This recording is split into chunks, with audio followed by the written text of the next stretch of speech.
Good afternoon. Sir, you must unmute yourself. Unmute yourself. I didn't actually say anything. Oh, I thought you did. No. Did you know that Roseanne is going to come out with another show? I did not. She just posted about it. Can I read this little blurb from Variety magazine? Yeah. Roseanne Barr plots comeback with new comedy series about a family who saves America with guns, the Bible, petty crime, and alcoholism. That's the headline. Call it the Trump 2.0 effect. And alcoholism? Well, let's read the actual article as opposed to the headline written by Gnostic Fruitcakes. Roseanne Barr, who was fired by Disney from her titular, I don't know how you pronounce that word. Titular. ABC show in 2018. I don't even know that. That just feels like it should be titular. Yeah. ABC show in 2018 at the height of its ratings prowess is plotting a TV comeback. Barr tells Variety that she wrote a new comedy series with Roseanne and Arliss alum Alan Stephen, and is about to take it to market. The new series, which will star Barr and be 4 to 6 episodes in line with the UK comedy format, is a cross between The Roseanne Show and The Sopranos, she says, and centers on a small-town farmer in Alabama who is saving the United States from drug gangs in China. The protagonist dabbles in growing and selling drugs like cannabis and magic mushrooms. It's silly and out there, she says. It will contain very offensive ideas and a lot of swearing. I live with my daughter and her husband and their 6 children on a farm, and they have goats running through their house and stuff. It's based on my life as a farmer in Hawaii. They save America with guns, the Bible, petty crime, and alcoholism. It's kind of like the Coen brothers thing.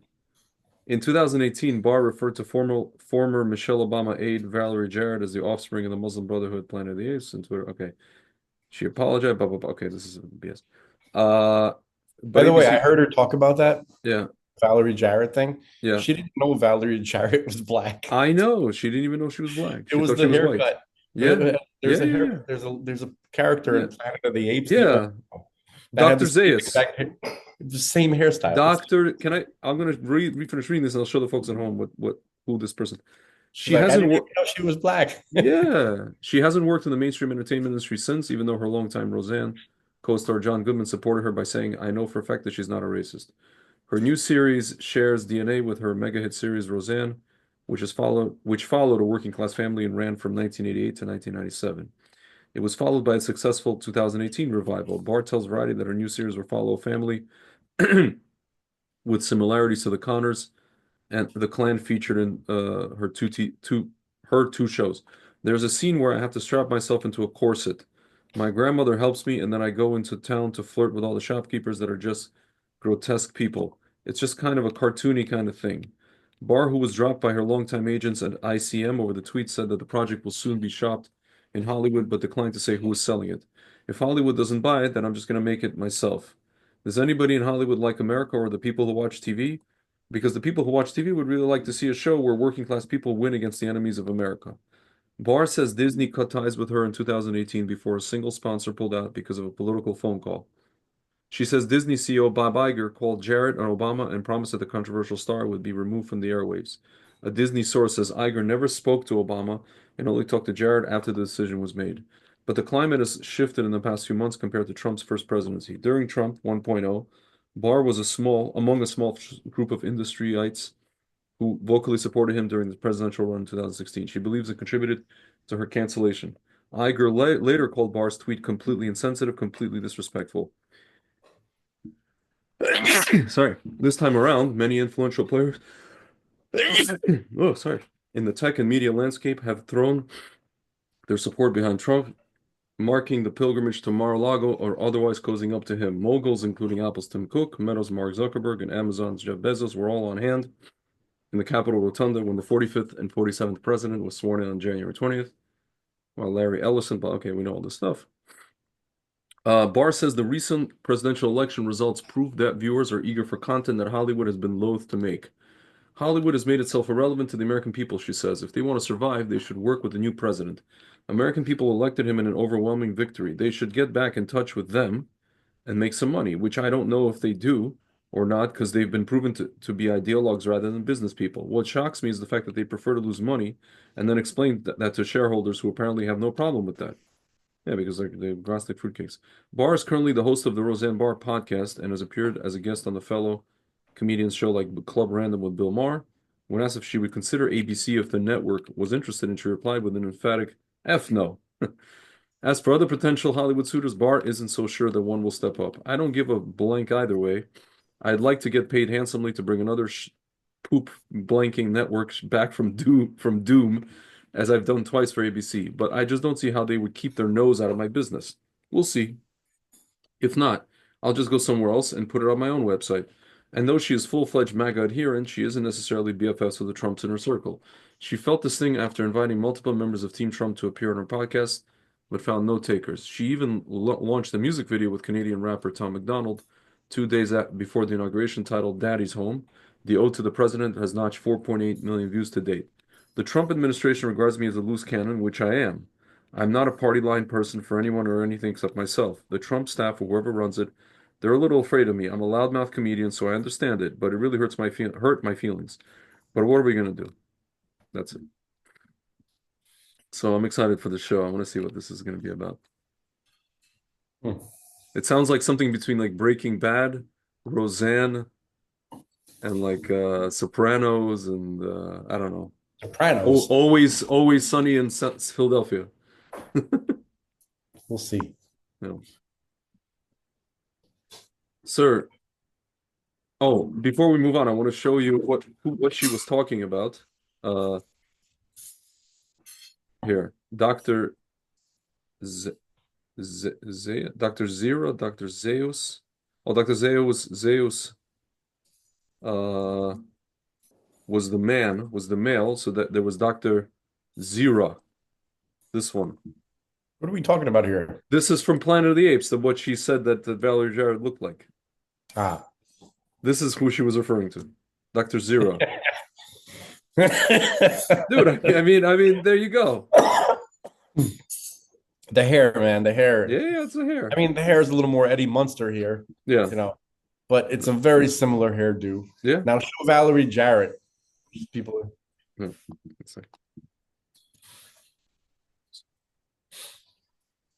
She's like, yeah. And Valerie, You okay? oh my God, it's annoying. It's cough. There you go. No, but you got to show her with the hairstyle. It's something along the lines of this. She Or kind of looks this. like a, yeah. I mean, she's not. I wouldn't call like that. Doesn't look like a black lady. She looks She like a look she looks like a munchkin. she's Iranian. She is. Dude, okay. Yeah, she looks like something like that. You know, Do like you do you do you know why people are concerned about Valerie Jared in terms of people who are pro-Israel? yeah, because she's Jared Iranian, right? So Jared was born in Shiraz, Iran, to American parents James Bowman and Barbara T. Bowman. Her father, okay, so she was born in Iran. Her father, a pathologist and geneticist, worked in a hospital in Shiraz. When she was 5 years old, the family moved to London and later moved. Oh, so I guess she married a guy named Jared. oh, I mean, why were they in Iran? They're probably Muslims or they're probably like Sufis or something of that nature. Like Well, let's see who this father was of hers. James E. Bowman. Yeah, this he's father of hers. no, he's black. He's black, and her mother is, I think. Okay, so I guess both her parents I don't know were. what her father is. I don't know what her mother is, but she looks like a munchkin. She looks like one of the munchkins Her from mother, Wizard of Oz. her Have you mother ever seen is. them? You know the little Yeah, munchkins? yeah, yeah, yeah. Her She mother is looks like white. she looks like Leprechaun. Remember Yeah, Leprechaun? yeah, yeah, Can yeah, you yeah. can you Yeah. put her and Leprechaun side by side? Just Oh, uh, the scary Leprechaun. but I want to quickly say, her father is black, and her mother is white. Okay, Again, and they lived in Iran for whatever reason. sounds like pretty standard, really. Exactly. Boulangerie only from Belgium with a low grade Yeah, narcolepsy the and a penchant for penchant for burger. buggery. And she made meat helmets and luge lessons and they Blues placed. Legends in Rangoon. She was placed in a burlap bag and beaten with reeds when she was insolent. Pretty Here, here. standard, really. Which is standard, really. So who am I doing? Leprechaun? Yeah, if you could put like a picture of her. There's something about her Here. face. Oh my God, dude!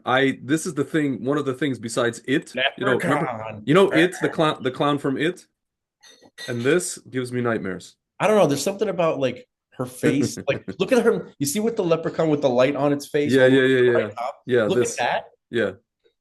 Okay. And then Yes. compare that to her face, like any Yes. picture of hers that we just showed. That's not racist. That's just kind of like I I'm don't being know. racist against No, Irish yeah, bastards right now. exactly. Exactly.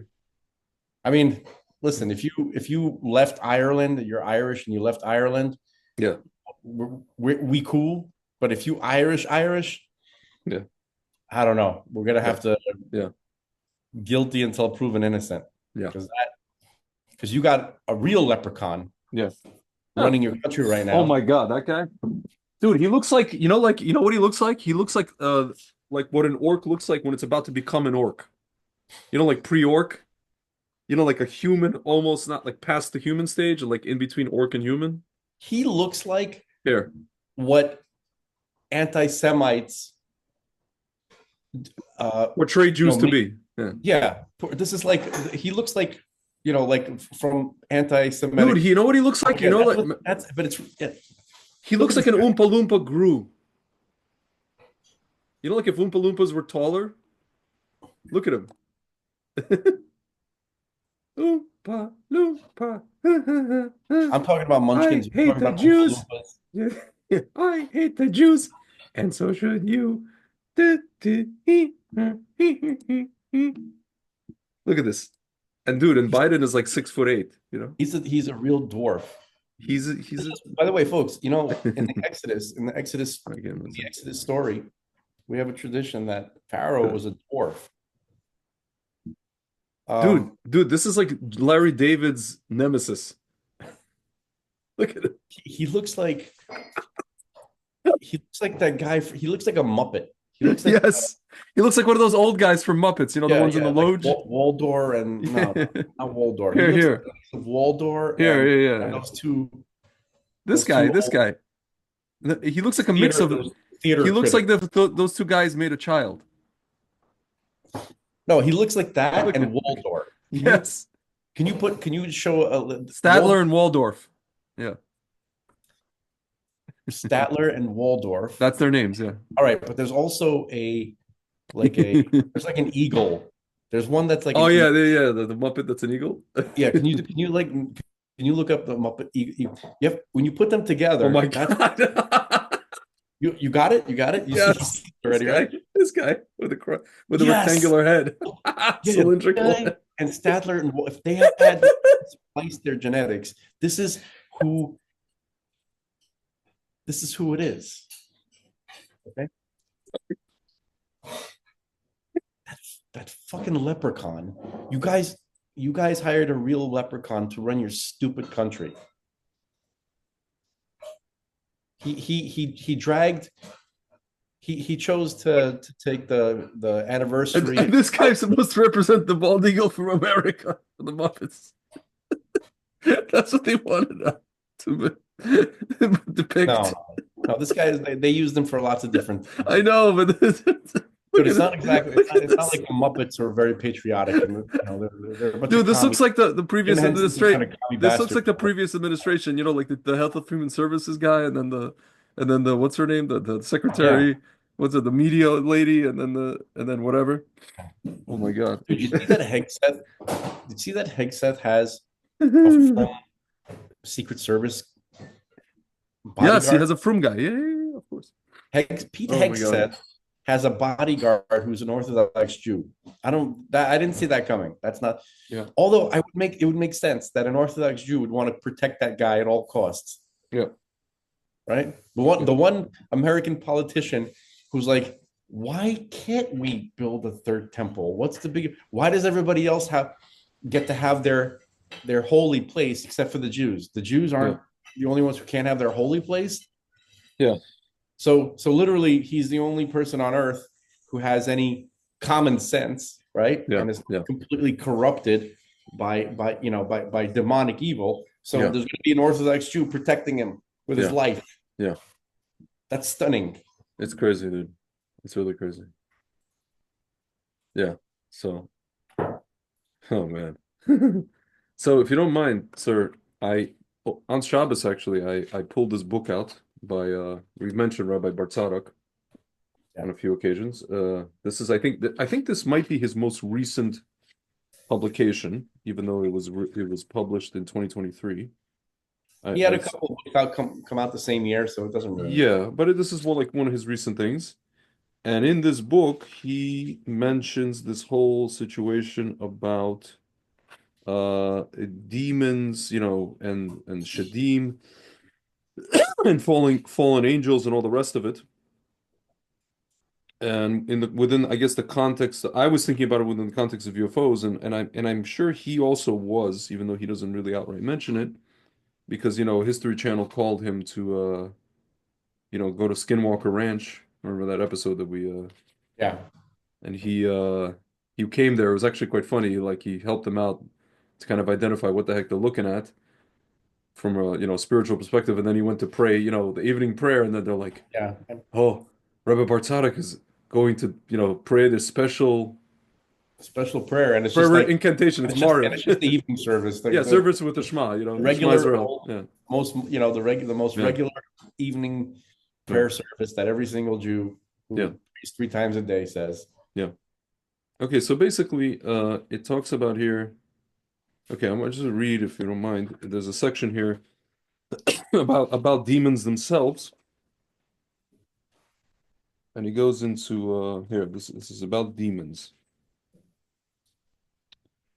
Oh, before that, I'm sorry, because this is relatively short. I want to read to you the section about actually demons and kind of Shedim and fallen angels, Dibukim, I guess the possessions. Yeah. Just one second, I apologize. I didn't prepare for this, but I thought of it right before. Real angels and okay, fine. It's about angels. Okay. So here it goes. This is the section. Okay, Greg, fine. I'm judging you. Yes, good. So he goes, well, okay, demons are among us. They are possessing our souls. Be afraid, be very afraid. Well, maybe not. Maybe these scary old ghoul type demons conjured up by Hollywood are only as real as the silly movies in which they appear. But I am sure that there are many out there who live their daily lives in fear of these other dimensional beings, be they real or imagined. So let us address the issues with of the reality of demons and what is their real way of interaction with the human race. First of all, according to almost every religious and spiritual tradition that I know of, demons are a very real race of beings with whom we share our planet Earth. Excuse me. Now, this statement alone, I know will unnerve many of you. I'm unnerved, Mr. Frank. Yeah. But it shouldn't. For once we understand a little more about demons, we will come to view them more as a race of intelligent yet potentially dangerous beings who mind their own business in their own place, rather than as evil minions of the devil out to cast our souls into hell. Hmm. Each religious culture, excuse me, my God, and tradition has its own understanding about malevolent spirits that inhabit our earth. But these spirits are not necessarily demons. The understanding of demons embraced in the modern secular world has its origins in the teachings of the Catholic Church. Think of the movie The Exorcist. The view of the church has been around for a long time, and their views and ideas reach far beyond their own borders. But the Torah understanding of demons is not so black and white simple as it is for the church. Indeed, our brethren in Islam know of the demons whom they call the jinn in a way very similar to our Torah. The Talmud and peripheral rabbinic literature is full of revelations and information about demons, Shedim. So let no one say that the belief in demons is relegated only to the Kabbalists, for this is not so. Torah-based rationalists since the days of Maimonides have wanted to dismiss the actual tangible reality of demons, but such an outright denial would put one into outright denial of our Talmud and our rabbinic tradition. No true student of Torah would ever do such a thing. They're a real Shedim, but for the most part, they are not what most people think them to be. When we think of Shedim and Jinn, we conjure up thoughts of evil, ugly beings who are the minions of the Satan, whose sole intent is to harm and torture naive human souls. We think of Shedim as the ones who possess human beings, as portrayed in countless movies. But this is not accurate. Those entities that possess human beings are not Shedim at all. The spirits that possess human beings are called Dibukim, from the root word dibuk, which means to claim. In reality, they are the disincarnate human souls of the dead that seek to enter into and can take control of the body of another living person, and an attempt to take control of those bodies as so as to coerce and manipulate their behaviors. Oh my God. Dibukim are the souls of the dead who are fleeing the afterlife and who are terrified to face their heavenly judgment. They thus run away from the angels of judgment sent to retrieve them and seek to hide within the bodies of living human beings and to experience life all over again through them. Oh my God, who the hell would want to do that? Needless to say, such activity is considered a very serious spiritual crime. There is an entire group of angels assigned to the task of hunting down wayward souls and, upon discovery, to drag them into the afterlife to face their just sentence. It's like a bounty hunters for neshamas. Yeah. For the most part, Dibukim go to great lengths so as not to appear as evil, ugly monsters. They are most often malevolent, lost human souls whose intent is to live again through their hosts. They do not seek to destroy their hosts nor torment them. Listen to this. However, most Dibukim are thrill seekers and unrepentant hedonists. They often compel their hosts to perform acts of wanton lust so as to experience those pleasures through them. We have often heard someone say that they don't know what led them to act in a certain way that they did. Sometimes wanton, reckless, dangerous, and immoral actions are not ones of personal choice, but rather ones of compulsion from a hidden soul that possesses one. The Bukim almost always focus on hedonistic pleasures. They usually do not concern themselves with philosophical issues. In other words, a Dibuk rarely engages its host in inner dialogue trying to get the host to adopt a different philosophy of life or to convert to another religion. If any such inner dialogue was to occur, it would be for the purpose of expanding opportunities of hedon pleasures. It's almost like how you explain guys who are religious but who do whatever stuff with them, whatever. Almost all exorcisms are geared towards the removal of the disincarnate human soul who is fleeing judgment and hiding out in a naive human host. Exorcisms of this kind can often be a frightening experience. To this day, these unfortunate events still occur. However, most authentic Kabbalistic exorcists will never divulge personal experiences other than in the most general of ways. There are still a great number of secrets with regards to souls and the afterlife which most in the know agree should be kept secret. About 100 years ago, however, one rabbi did lift the veil and wrote about his exorcism encounters. I actually read this book. This rabbi was Rabbi Yehuda Fetaya. His book, Minchat Yehuda, very scary book, by the way, Haruchot Mesaprot, The Spirits Speak, is available in English translation. I myself translated large selections of the text in 1993.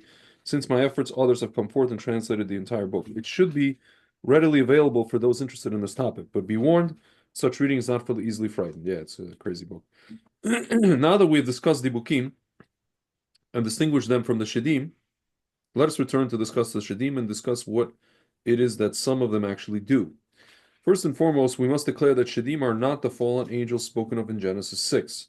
These fallen angels are another group that we will discuss shortly. Shedim are a race of beings created by God who are indigenous to our earth. They are an elder race to humanity, and we share our earth with them. Like human beings, some of them are righteous and good, while others of them are wicked and evil. The righteous and good ones usually stay far away from human beings and rarely interact. The bad ones, however, are the ones with whom we need to contend.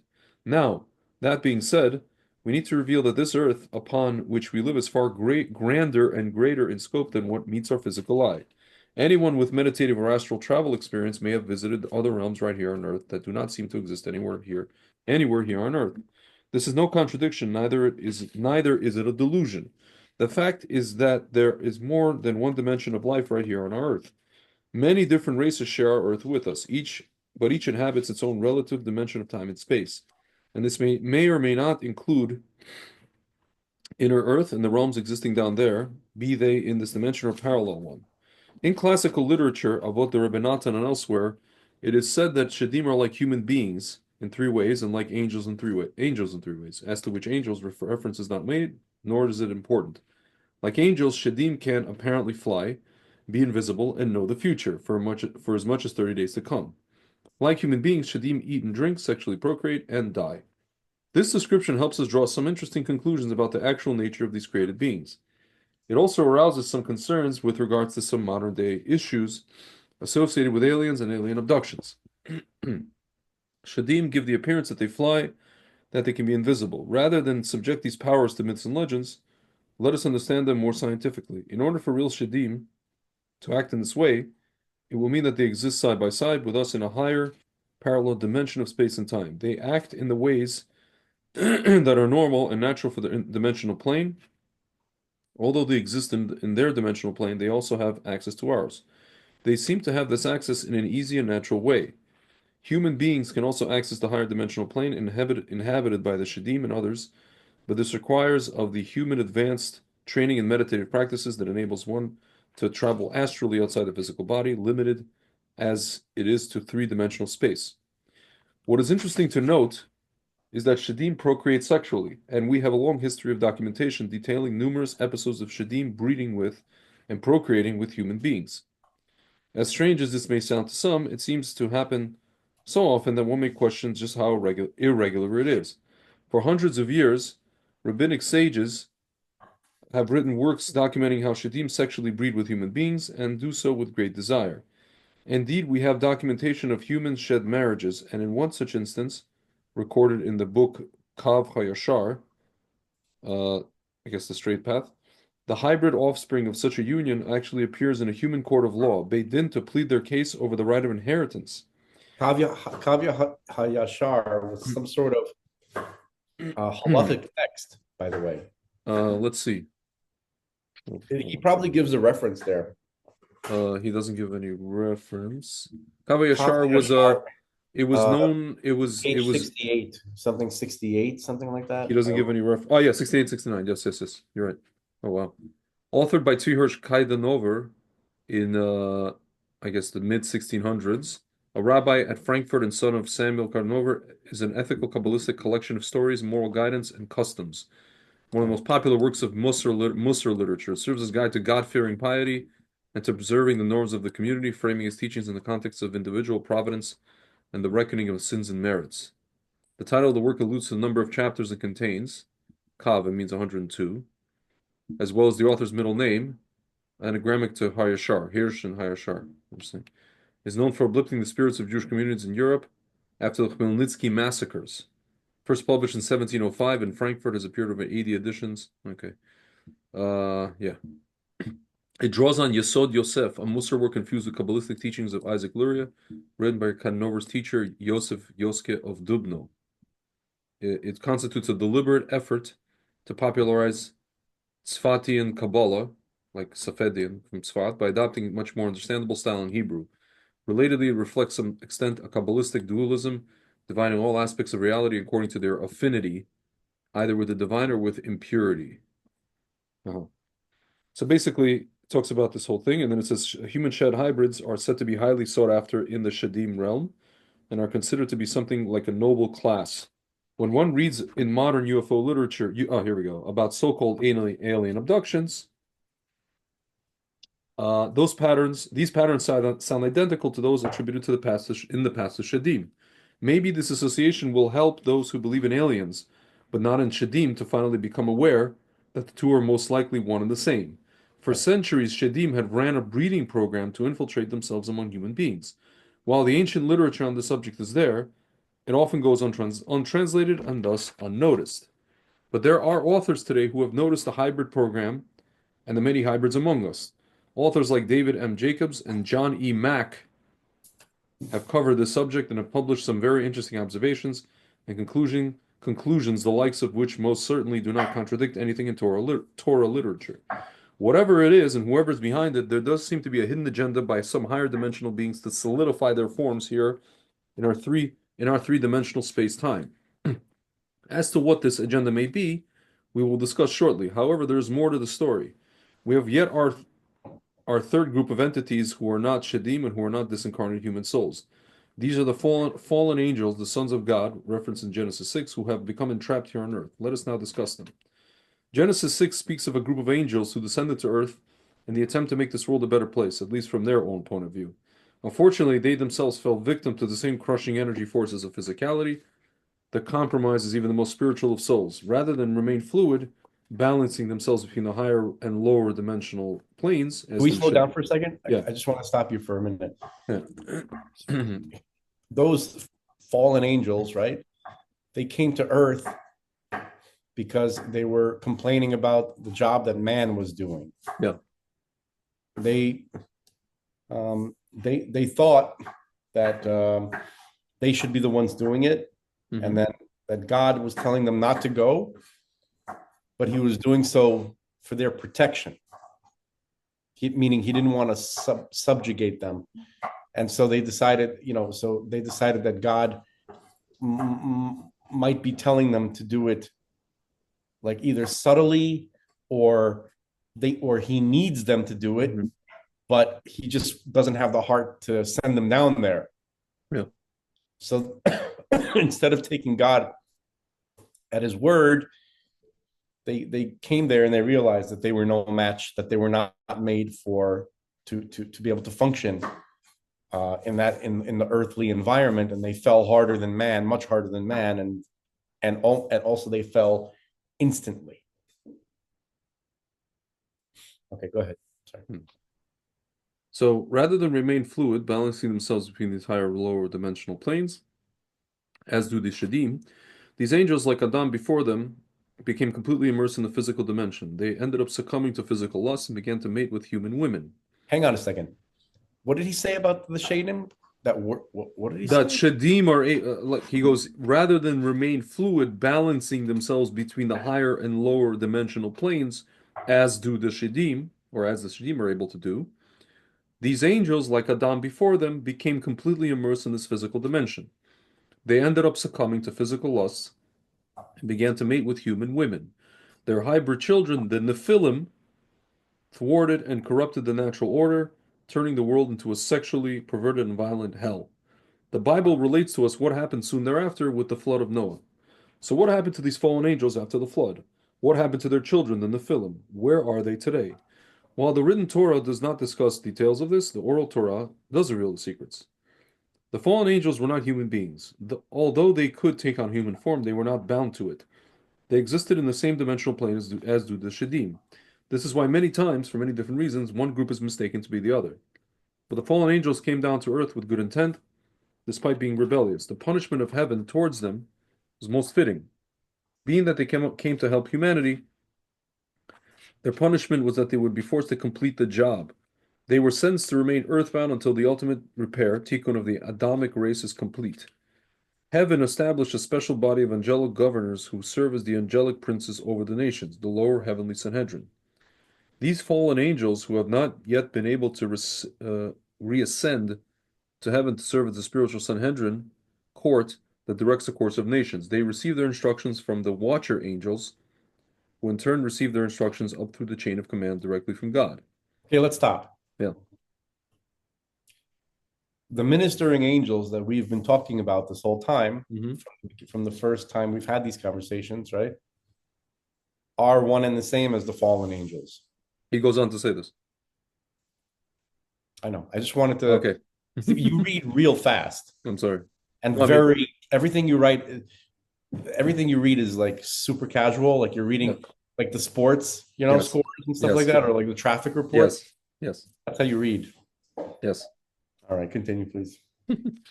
And so the princes of the nations, the original fallen angels, reign over the affairs of humanity, all the while that God pursues his plan for the ultimate redemption of humanity. Now, these princes have not yet been able to realign themselves with heaven's purified energy field. Therefore, they still suffer from some of the effects experienced by being subject to contact with the Earth's energy field. In other words, these fallen angels still do not act angelic. It is well known even from the Bible that angels fight with one another. For example, in the book of Daniel, we see that the angel Gabriel, who was on a mission from God to bring Daniel an answer to his prayer, was stopped at the border of Persia, where Daniel lived, by Persia's angelic prince. The prince of Persia has jurisdiction over his domain, even to the point of being able to prevent entry to a visiting angel, even one with the stature of Gabriel. Gabriel had to return to heaven and bring Michael along with him in order to contend with the angel of Persia. Michael, who some believe is actually a Metatron, overrode the prince of Persia, something that Gabriel was not capable of doing. So, to this day, we have the angelic princes of the nations who live side by side with the Shedim. Most likely, these fallen angels dominate the Shedim, for better or for worse, and use them however it is that they see fit. But just how far this relationship goes, we cannot say. What we can say is that both races share the same dimensional plane, and according to many sources, both inhabit inner Earth. It is interesting to consider the relationship of the Shedim breeding program, the hybrids born from it, and the alleged infiltration of large numbers of these hybrids in the present human population, just as it was in the generation of Noah. Ancient lore and modern UFO lore seem to overlap and merge into one. But are we talking about mere stories and legends, or is there something more to all this? Are there really hybrid human Shedim living among us? How would we ever know?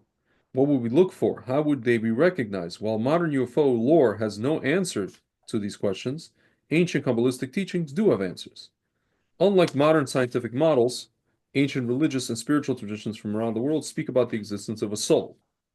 A soul is simply a true energetic entity that lives within the shell of whatever body it inhabits. We human beings have a soul. We have an Adamic soul. The Adamic soul resonates its own unique energy frequency and vibration. Other life forms each have their own level of soul, each with its own unique energy frequency and vibration. Most of us today have lost all sensitivity to read or to feel the energy vibrational signatures of another. Nevertheless, a remnant of this still exists in many. How many times have we met someone or have gone somewhere and suddenly get a really bad feeling about the person or place? Some call this a gut instinct, but regardless of what it's called, the sensation received is quite real. Anyone experiencing such a sensation knows very well how true this is. Regardless of the voices of others who may wish to be rational in their own minds and to dismiss such feelings as fantasy. I've had that many times. People told me I'm crazy for noticing certain things. In ancient spiritual teachings taught throughout history around the world, students have been trained to become sensitive to these energetic signatures and to distinguish between one type or another. In biblical times, we call this type of sight Ruach HaKodesh, divine inspiration. Today, many call this clairvoyance. Descriptive names are not important. What is important is the cultivation of this refined insight that enables one to read energy signatures. Angels, demons, normal people, people with a dibuk, animals, extraterrestrials, each has their own unique energy signature. Regardless of the form of body they inhabit, one sensitive to energy signatures can see from a distance who is who within the physical body Many today call energy signatures auras. Thus, the clairvoyant, speaking of auras, we just had a whole discussion. Our friend that sent us some glasses. Oh, that Thus, was Eric, that was Eric who posted that. yeah, that wasn't I me. It want was to talk, Eric. I want to talk to you about that. I have Yeah, some yeah, we information on it. will. We will. Thus, the clairvoyant read the auras of people and can see within them almost a full technical readout of their soul and the condition of the soul. Those who correctly and successfully perform energy healing make use of this technique. One frightening thing is clear. Not all human beings today have human souls. Trudeau. This is very clear to those with a clairvoyant eye. Folks, Rabbi Barzadok did not write Trudeau. That's Rick I said, yes, that adding is me saying commentary. Trudeau, Macron, a few other people we can think of. Yeah. Fauci, probably. But even the rest of us can recognize non-human souls simply by looking at their behaviors, feelings, and thought processes of a person. Oh, Bill Gates also, by the way. Those who act cruelly towards animals, and most certainly towards other human beings, may very well be doing so because they lack a human soul. About Nick Fuentes and Oh Candace yeah. Owens Oh and yeah. Big Oh yeah. Shields and Yes. Bill's Rat Yeah. and Tate. And what's his name? The guy oh, whatever. Also, we see a rising number of Many. individuals who are not only non-religious, but actually anti-religious. We see a growing animosity towards anything related to God, scripture, and traditional religion and moral values. We see a growing hatred towards God and an equally growing adoration of the Satan and the hedonistic negative world outlook that it entails. Individuals of these orientations tend to have very shallow moral values and are often a danger to others and many times even to themselves. They defy anything and everything sacred and holy and do so with joy and zeal. Individuals of these orientations emanate a spirit that from them that few people fail to recognize. When, however, we seek to identify the soul origins of certain individuals, needless to say, we must be very cautious. There is no shortage of evil and wicked individuals out there who act with total disdain and disregard towards others and toward life itself. Such behaviors do indicate that one's energy signature may indeed be something other than human, but it is not proof positive. Great discretion is required to read human souls. But be it clairvoyance or Ruach HaKodesh, only the one with the psychic eye can truly recognize psychic things. Human souls are created in the image of God. As such, there is an inherent sense of morality and goodness within the soul. Now, granted, not everybody created in divine image lives up to the lofty potential that lies within them. But there is still a big difference between those who do wrong due to weakness or confusion and those who choose to do wrong willingly and knowingly, in seeming defiance to all things right and good. These different types of individuals clearly emanate different types of auric energy signatures. While most cannot see them, many can sense or feel them. Now let us ask the unasked question. Why would Shedim, alongside their fallen angels, alongside them, fallen angels, desire or want to merge with flesh and blood human beings? What advantage does being human offer to any of these other entities? What is their agenda? The answer to this is rather simple, although at the same time it is rather diabolical. Fallen angels, who are now the princes of the nations, and Shedim each have their own individual agendas, which just so happen to overlap. Remember, each group live here on Earth, but in a slightly altered parallel dimensional state. Angelic princes and Shedim both can and do take on physical human appearances and interact with humans all the time. But for whatever reasons, guided by the laws of physics that their original forms are subject to, they cannot maintain human forms for any long-term period. Apparently, their human manifestations are only temporary. Maybe it requires them too much energy to maintain those forms for any length of time. So in order to adjust this natural state of theirs, they seek human DNA. Thus, the more human DNA they have through interbreeding, the more they are able to maintain a presence in this dimensional plane. And now let us address why it is that they want to do this. Our physical human forms enable us to experience a wide variety of sensations. We are all aware of the levels of intense pleasure that can be received through numerous forms of physical activities. These include the uses of narcotics and alcohol, sexual promiscuity, and other forms of behaviors that cause chemical secretions in the human brain that create pleasure. The physical human body has been designed to experience these things, but apparently the original form of the bodies of the fallen angels, alongside the original form of the bodies of the Shedim, did not have such chemical receptors in their brains. Thus, they could observe the pleasure responses in human beings, but they were not able to experience them for themselves. Even when they took upon themselves a temporary human form, this only enabled them to have a temporary and limited experience of human pleasures. Essentially, these races were jealous of a human ability to experience sensations. As we know, our experience of sensations occur due to chemical reactions in the human brain. Is it then a surprise to us when we hear of alien abduction stories that speak about sexual experimentation and the specific removal of certain chemicals from either the human brain or body? Whoever is performing these abductions is clearly looking for something specific. And as wise King Solomon said, there is nothing new under the sun. The fallen angels and those Shedim who have joined their cause have been pursuing this research for thousands of years. It is only in modern times that we human beings are beginning to understand that there really is a rhyme and reason to all the ancient stories about demonic abductions, human sacrifice to demons, and other similar accounts. Throughout the centuries and even in the recent modern times, with the operation of the Nazi death camps, willing human beings have been participating with these other races to feed them human lives. Human souls and human bodies are joined together by the universal energy field. This field goes by many different names, such as Nefesh, Hiyuli, Ki, Chi, Orgon, Prana, Kundalini, Shekhinah, and now I believe 0 point energy. This is the life force of the universe. It is also the universal commodity of value. Consider it to be the money of the universe. In order for a human soul to inhabit a human body, a certain amount of life force energy must be drawn in by the two in order to merge into one, them into one. This merger then becomes a living and vibrant human being. The original bodies of fallen angels and Shedim could not absorb this life force energy in such a pure and unadulterated state. They therefore needed to water it down in order to be able to use it. By influencing human behaviors to be more in alignment with the direction and compulsions that the fallen angels and certain Shedim can place within human minds, human life force energy becomes diluted and thus consumable by these other races. The weakened life force is then conserved and used to construct more permanent human bodies within which these other races can inhabit. This is what has been behind the hybrid breeding program since its inception. According to the Torah, the breeding program began long before the coming to earth of the fallen angels in Genesis 6. Some Shedim began this program when they first influenced Cain to kill his brother Abel.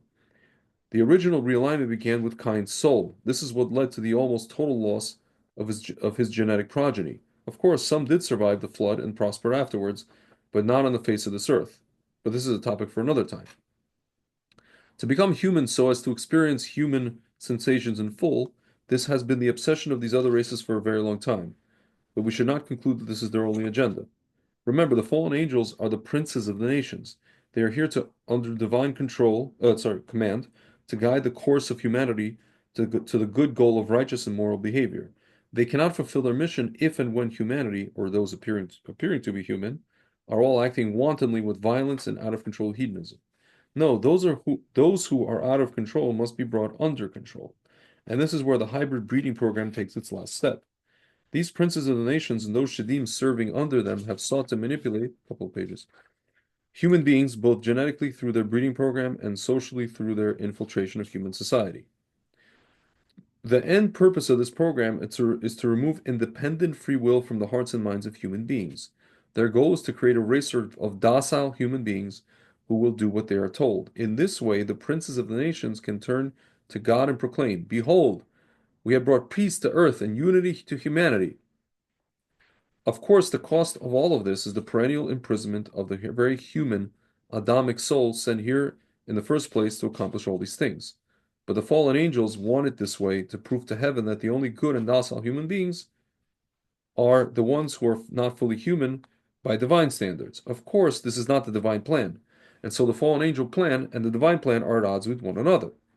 Righteous and moral human beings who stand by their faith and believe in God and their respective religions try to maintain a lifestyle of independence and morality outside of the influence of our earthly overlords. And so there is an ever-growing conflict between those who serve the plan of the fallen angel overlords and those who still stubbornly cling to God. And so we have the setup for the final battle of good versus evil, the likes of which has been written about and prophesied for many thousands of years. So here we are, living in a multi-dimensional reality. We have human beings. We human beings are normally only aware of a single-dimensional reality. Other races of this earth, living side by side with us, exist in the higher dimensions alongside with this one. As such, these higher dimensional entities can enter and exit our dimension at will. Their entrance or exit appears to us as if they instantly appear out of nowhere and then dematerialize back into nothingness. This is only our perception, because we do not have the consciousness nor the sensory apparatus built into us to see the higher dimensions. These higher dimensional beings recognize that human souls have a great life force energy source packed into them. They also know present human limitations. Therefore, for the most part, these higher dimensional entities look at human beings as lower life form and as a food source, corralled and ready to be harvested. The fallen angels and their Shedim cohorts have an agenda. They are seeking the maintenance of their own races while at the same time keeping humanity under control for their own personal benefits and usages. Above the fallen angels in the chain of command are the Watchers. The Watchers, as Watchers, their job is to observe, not to engage. They see what the princes of nations do, but they do not judge. That is not their job. Yet at the appointed times, the Watchers give their reports to the authorities above them, and judgment is ordained but only by God Himself. God watches humanity, and equally God watches the activities of the Shedim, the fallen angels, and anyone else who gets involved with experiment Earth. God observes how individual human beings respond to the numerous choices and decisions that are placed daily before them. We are judged by our actions and our choices. Throughout human history, there have always been infiltrators, non-human souls who inhabit human bodies, who then rise to positions of power, and in turn wreak havoc upon humanity in all too many ways. We can recognize them as the perpetrators of wanton violence, depravity, hatred, and cruelty. These behaviors, alongside rampant hedonism, which is an uncontrollable obsession with physical sensations, thrills, and pleasures, are good markers to identify foreign souls concealed within human bodies.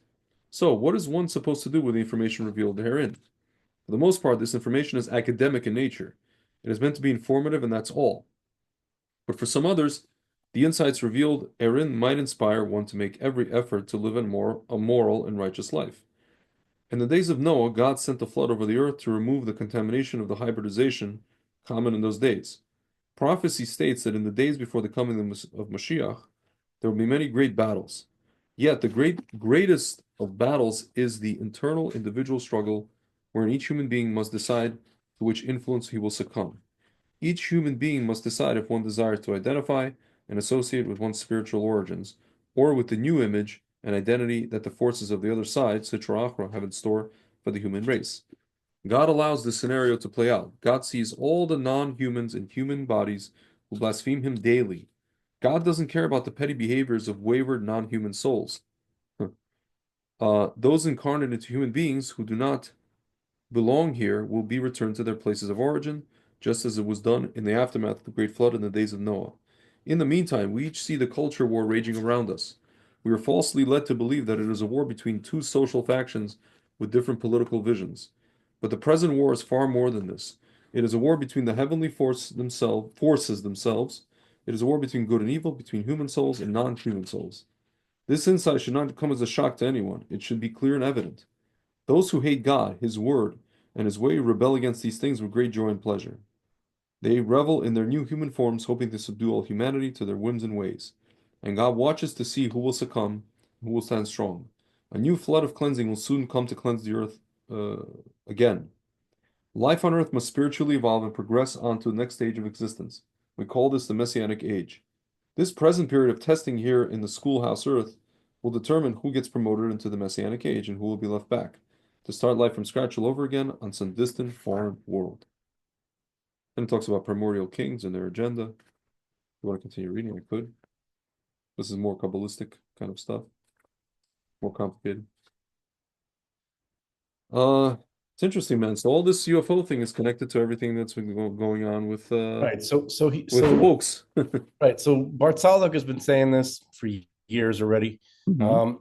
And literally everything that he's talking about is like slowly coming out, where the UFO community or the ufologists, they used to say aliens from another planet. Now all of them, almost in unison, are saying precisely what he said. They're just not caught up with him on the whole Shedim thing and the fact that they're being led by factions of ministering angels, of the fallen, of the Nephilim, and all this kind of. They're not there yet. Okay, but that's for the folks listening to this. Now you know what's next. right? You have these new guys on the scene, Jake Barber, uh, Colonel Blitch, these direct witnesses, right? These tier one operators, Delta Force, Army Rangers, Green Berets, right? All of these guys who have been recently, interviewing and spilling what they know with Ross Coulthart, right? Um, you know, they're all saying exactly what Rabbi Bar Tzadok has been saying all along and what the Torah has been talking about all along. They don't admit it, though. They don't admit it. It's difficult for me to believe that they're not aware, that they're not just secretly studying the Torah and, or it's as if they don't know that that's what it says. I find it difficult to believe that anybody in that world who studies this topic would ignore the ancient Jewish texts, or not view the ancient Jewish texts and the Torah as the primary source for the best information, because it's the most well preserved, the most consistent, and the most studied ancient information in the world. You go to India, you go to Iran, you go to all these ancient. You don't have such carefully preserved traditions and texts. You don't have entire academies in every single community studying these texts obsessively, right? And preserving them carefully for thousands of years. So the Talmud and the Kabbalah are all perfect, are all the best ancient source knowledge that there is, and the best preserved and the most studied. And you're telling me that they're ignoring it? No, they're using it as probably as their primary data source to work off of, but they're just not admitting it. Okay, but mark my words that what you just heard, right? If you, those of you listening to this for the first time, record it and listen to it again. Better yet, buy the book, right? And then you will see this is how the UFO narrative will unfold. Okay, because we already have, Rabbi Bar Tzadok was talking about meditative techniques to enter in the higher realms and to communicate with these beings, right? That live in parallel dimensions here with us, right? So instead of Shedim, they're calling them, with the modern UFO narrative, they're calling them NHI, non-human intelligence, right? They're not calling them space aliens anymore or Martians. They're calling them non-human intelligence. Okay. They say that they live under the ocean, right? That's one hop, skip, and a jump away from inner Earth. Okay, that's going to be the next thing. Okay, they live in the oceans. Soon it's going to be under the oceans, which means under the earth. Okay, and then you're going to see, instead of NHI, they're going to talk about like the term Shedim is going to be. I wonder, Greg, how long it's going to be until everything is blatantly out in the open. They're like, yeah, these are Shedim, and they are, they work hand in hand with this angelic race who came here. You're saying you wonder when they're going to start saying like actual parlance, like Torah, like literally word for word what we just described, right? What Bart Tzadok was writing about. I wonder when it's just going to be out in the open. Like these are Nephilim, and these are the ministering angels, and here's what happened, and then I can't wait to see how the narrative is. See, the problem is that the people who are trying to control the narrative right now, Gnostic fruitcakes. They seem to be Gnostic fruitcakes, and there's a strong anti-Jewish element. Mm-hmm. Like I was just accidentally listening to another interview by Ross Coulthart, where he was interviewing some academic, some professor from Montana State or from University in Montana, who is a mathematician physicist. I forgot his name, but he thinks that the UFOs are time travelers and they're us or something like that. And then they were talking about how a lot of the sightings that they did fit together with ancient narrative, right? Mm-hmm. So Ross Coulthart said, he was naming like he was a Native Americans, Yeah. uh, ancient, Yeah. he mentions, and then he said ancient Israelite. He didn't say Jewish. He Yeah. said ancient Israelite, Yeah. meaning not current Israelite, Mm. ancient Israelite. And then the professor that he was talking about was saying, in the Palestine area, things that come from the Palestine area. Mm-hmm. Okay. So if you take folks, if that was the only little comment, right, that was made for me to make a decision, I probably wouldn't make an entire decision based on who these people are just off of that comment. But I've been observing these people for a long time now. Okay. And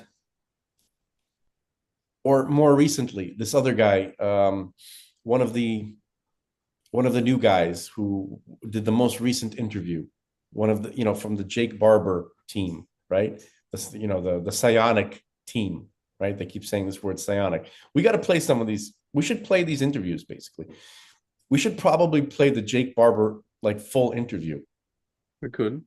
and we could do it in multi stages. We could just listen and then stop Yeah. and come, because this is the latest stuff going on. You know what I mean? Like, this is the latest stuff.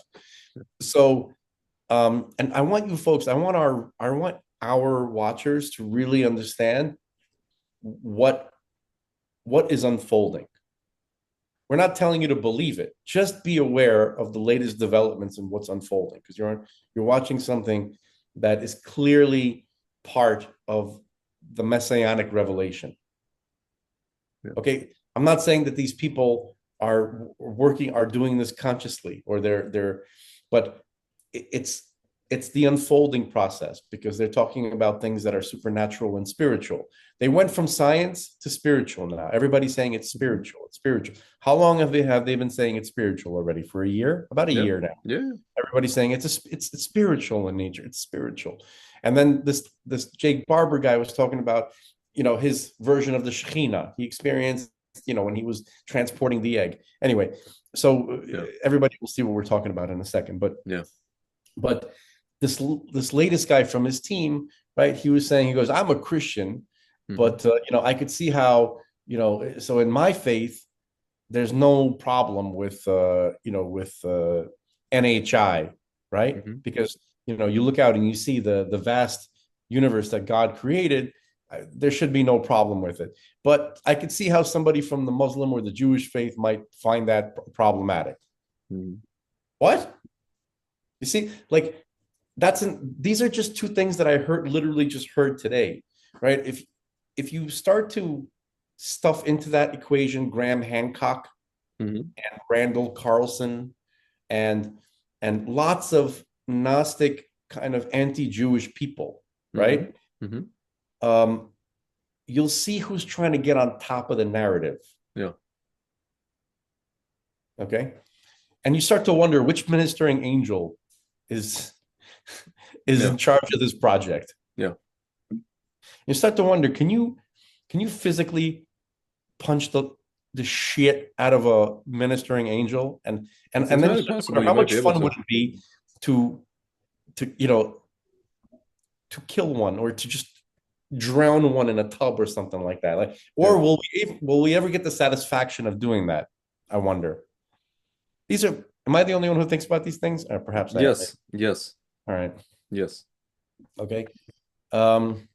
Angels are kind of douchey to begin with, but these fallen ministering angels, guys, are probably, Yeah. insufferable.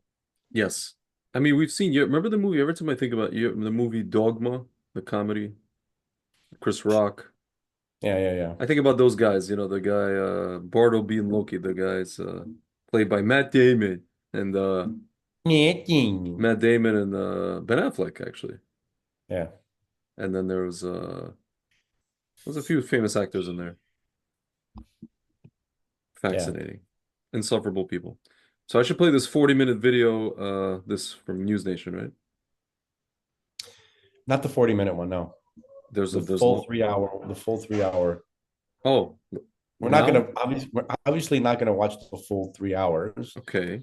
But I think like this is the folks, everything else that's going on in the world right now is Mm-hmm. tragic and boring. Mm-hmm. And this is the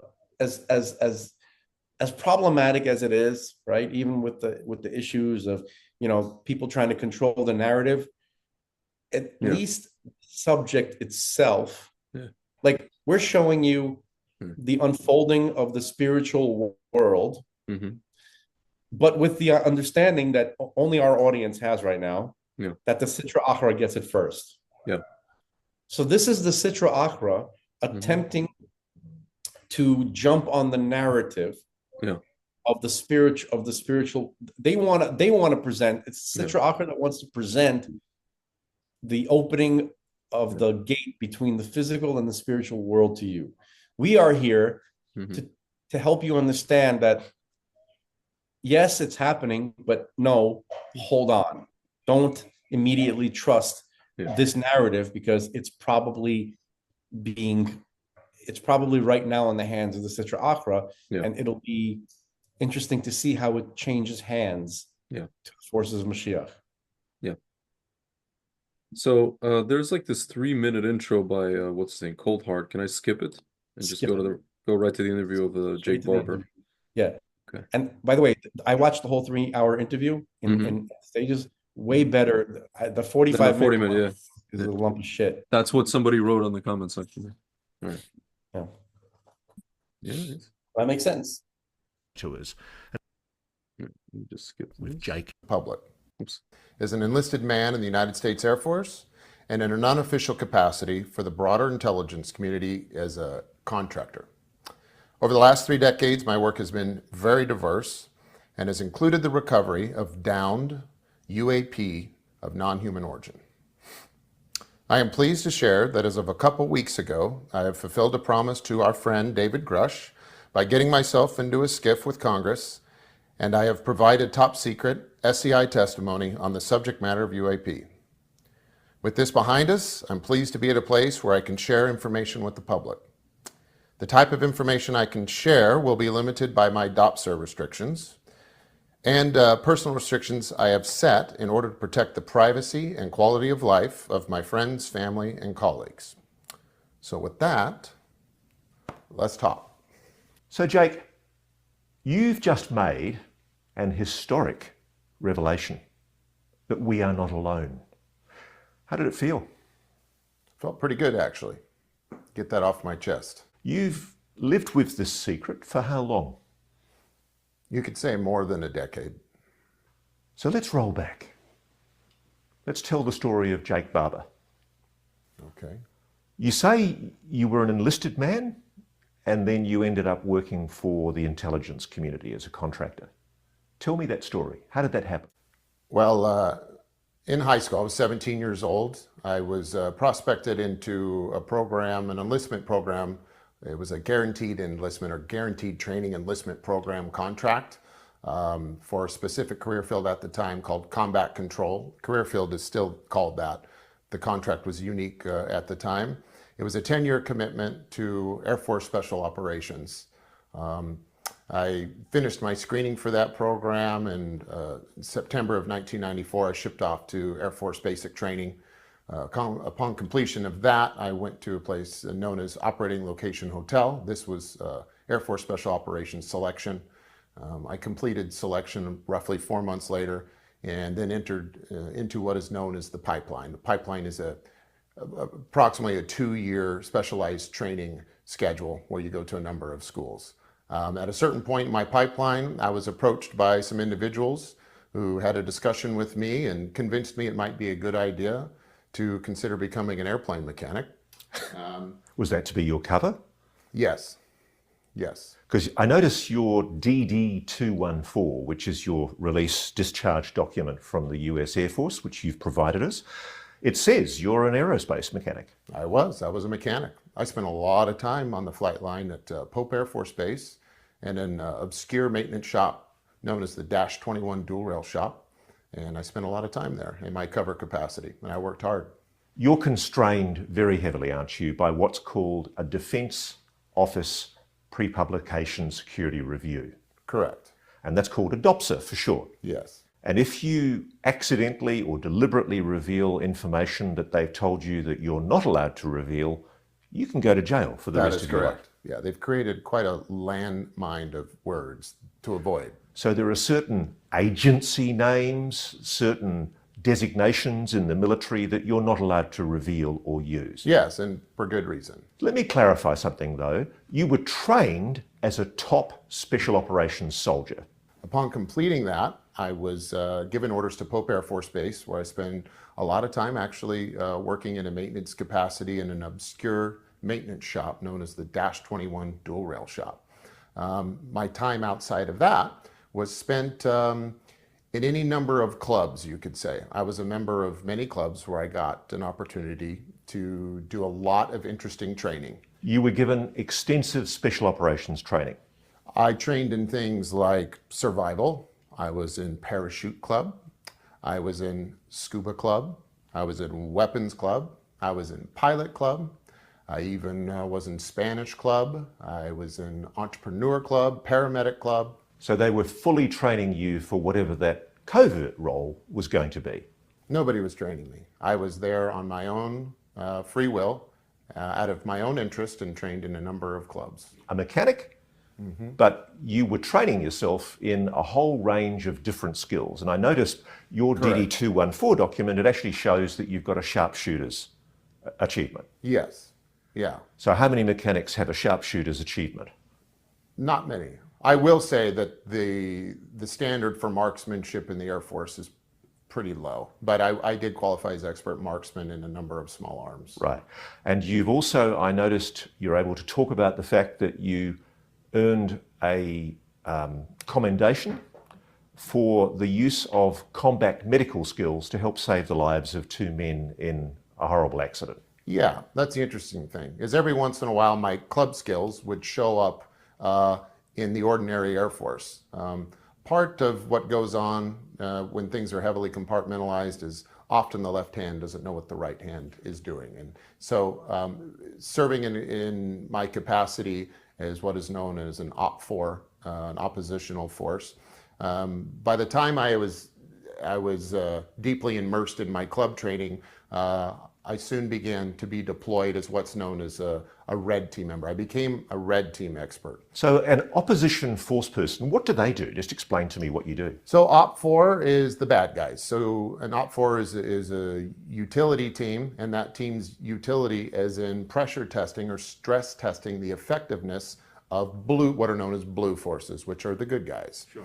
So OP4 is trained to deploy their own intuition and innovation in order to make the regular soldiers' lives hell.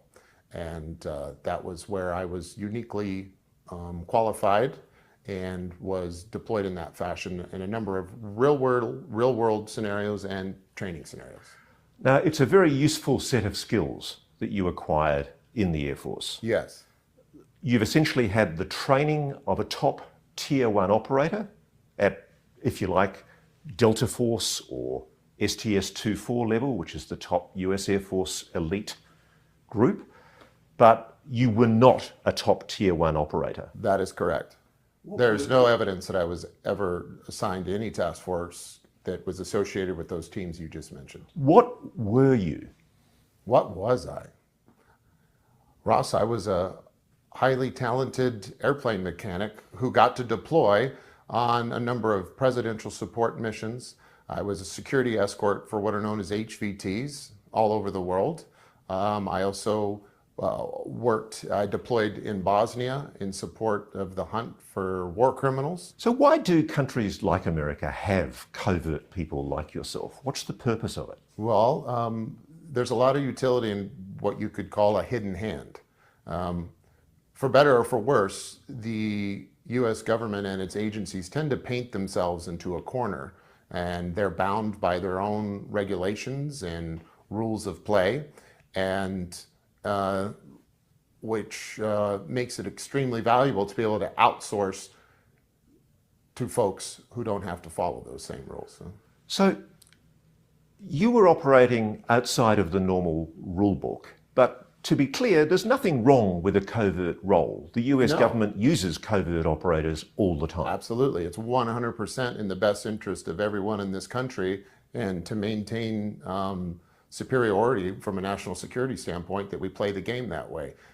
And do you regard yourself as a patriot? Do you love Absolutely. First and foremost, before anything else. And I'd like to be clear. Let's do this right now. I'd like you to know exactly what side I'm on. Firstly, I'm on the side of my family and my friends. Second, I'm on the side of the American people, and I'm on the side of the government and the military third, and only as long as they're taking care of the first two. In that time, when you were being trained, learning all these skills, did you have any idea about aliens? No, not at all. One way you can validate that you were doing special work is that you were actually recommended for a heroism medal, weren't you? The US Air Force Air Medal. I was. And you're not allowed to talk about that operation, are you? No, there was classified missions that took place in Bosnia, and but every once in a while things showed up in my record, and at some point I had the presence of mind to start making copies of certain things, which was a little nerve-wracking because it may have been illegal that I was in possession of certain things, but this was a letter recommendation that calls out my particular act of heroism. Were you awarded that medal? No, it was squashed by my case officer. And do you think it was squashed because they didn't want you to be conspicuous? Yeah, because what the hell would an aircraft mechanic be doing chasing war criminals in Bosnia, and doing so to the extent that he would find himself in a situation that would be worthy of a medal of heroism? Now, you can't name the agency, the organization that you were working for, can you? No, You're forbidden by your DOPSA. forbidden. At any stage during any of the training that you received, was anyone ever telling you that you were part of a government that was aware of the existence of non-human intelligence? No. Yeah.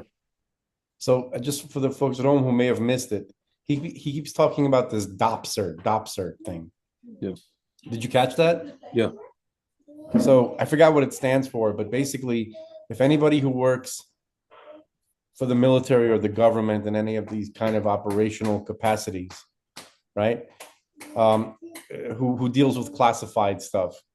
In order to talk about it, you have to go through a DOPSER process. It's an acronym. I forgot what it stands for.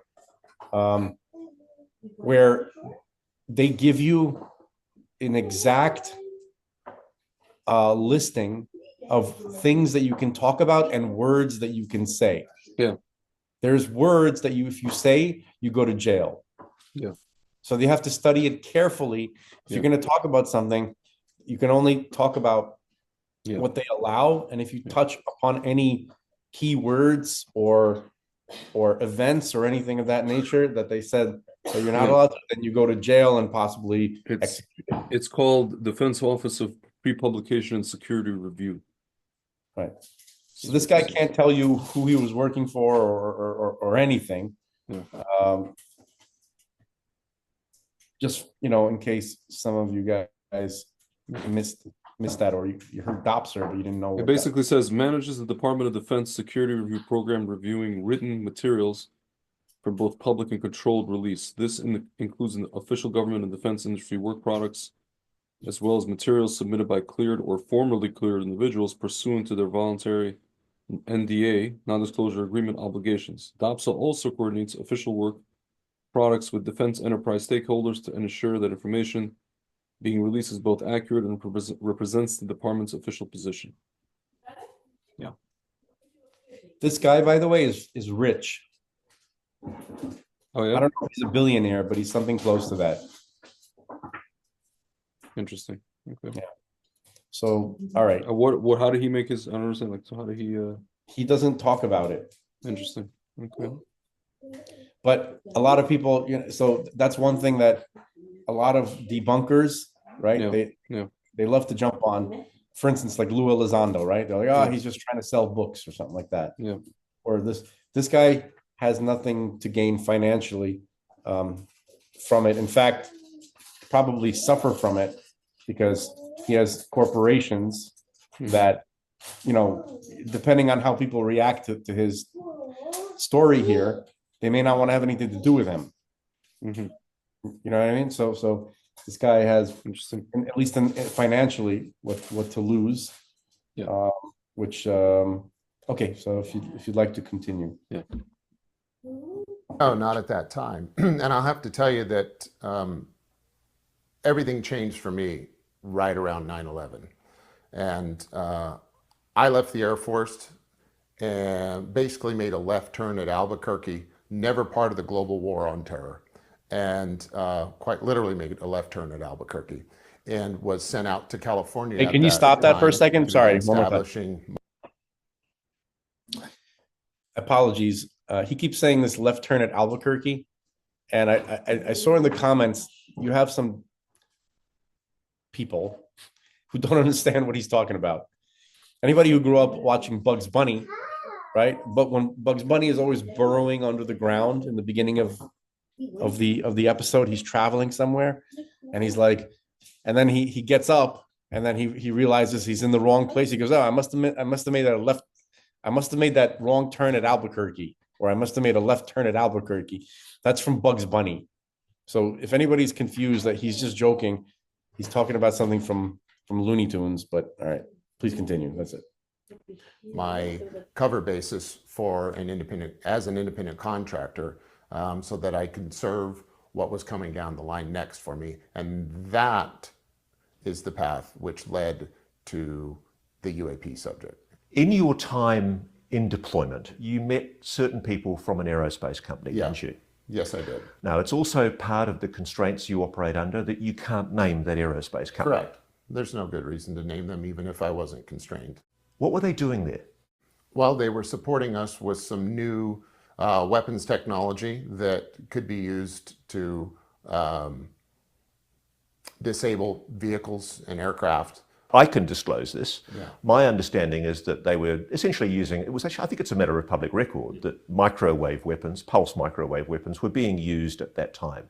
Correct. There were some early prototypes that were being used at that time, and I met individuals that were there representing the companies that were providing that service to the government, made some friends, and those relationships led to opportunities later in the California desert where I began my journey. Before we go any further, had you ever, as a child, experienced any kind of anomalous phenomena yourself? No. This was completely off the books for you. It was a complete revelation to you, the notion. I was born in the 70s. I grew up a fan of Star Wars and Star Trek and Back to the Future, and it certainly was a pleasant and fun idea. But during that same time, it was also very clear that the culture, it was clearly nostalgic, like the subject matter of UAP and non-human intelligence, which wasn't an acronym we used back then, aliens, let's say, that it was 100% a fictional story. So while I was interested in it, it was purely as an adolescent from being interested by any other fictional subject. Before we get into the nitty-gritty of what happened after 2001, let's talk about what you perceive are the rights and responsibilities of American citizens under your Constitution. As an enlisted man, did you swear an oath to the Constitution? I sure did, yeah. How much do you care about the ideas and the principles that are espoused in the US Constitution? Those ideas are absolutely paramount. They come above everything else. Even though I mentioned my family and my friends are whose side I'm on first, I cannot facilitate protecting them without the fundamental nature of the US Constitution. So it is paramount to everything else. Is it fair to say that the reason why you're speaking to us here today is because you think it's important that the American people be told about what we're going to disclose in accordance with the Constitution? Article 1 of the US Constitution enshrines the idea that all arms of government must be transparent and accountable to the Congress. Mm-hmm. Is that happening? I can't really speak to that. From what we're being told, there is no evidence of extraterrestrial presence here. There is no evidence of non-human intelligence. There's a little bit of admittance and evidence that there's something anomalous in the sky flying around and we don't know what it is. So The bad news is I can't really help further that question that everyone wants answered. The good news is I'm going to begin to be able to start answering that question. And that's the primary reason I'm here to speak to you today. Do you think Congress is being misled, deceived about what is secretly known about non-human intelligence, alien life, engaging it's with clear they don't have the full story. What's being held back?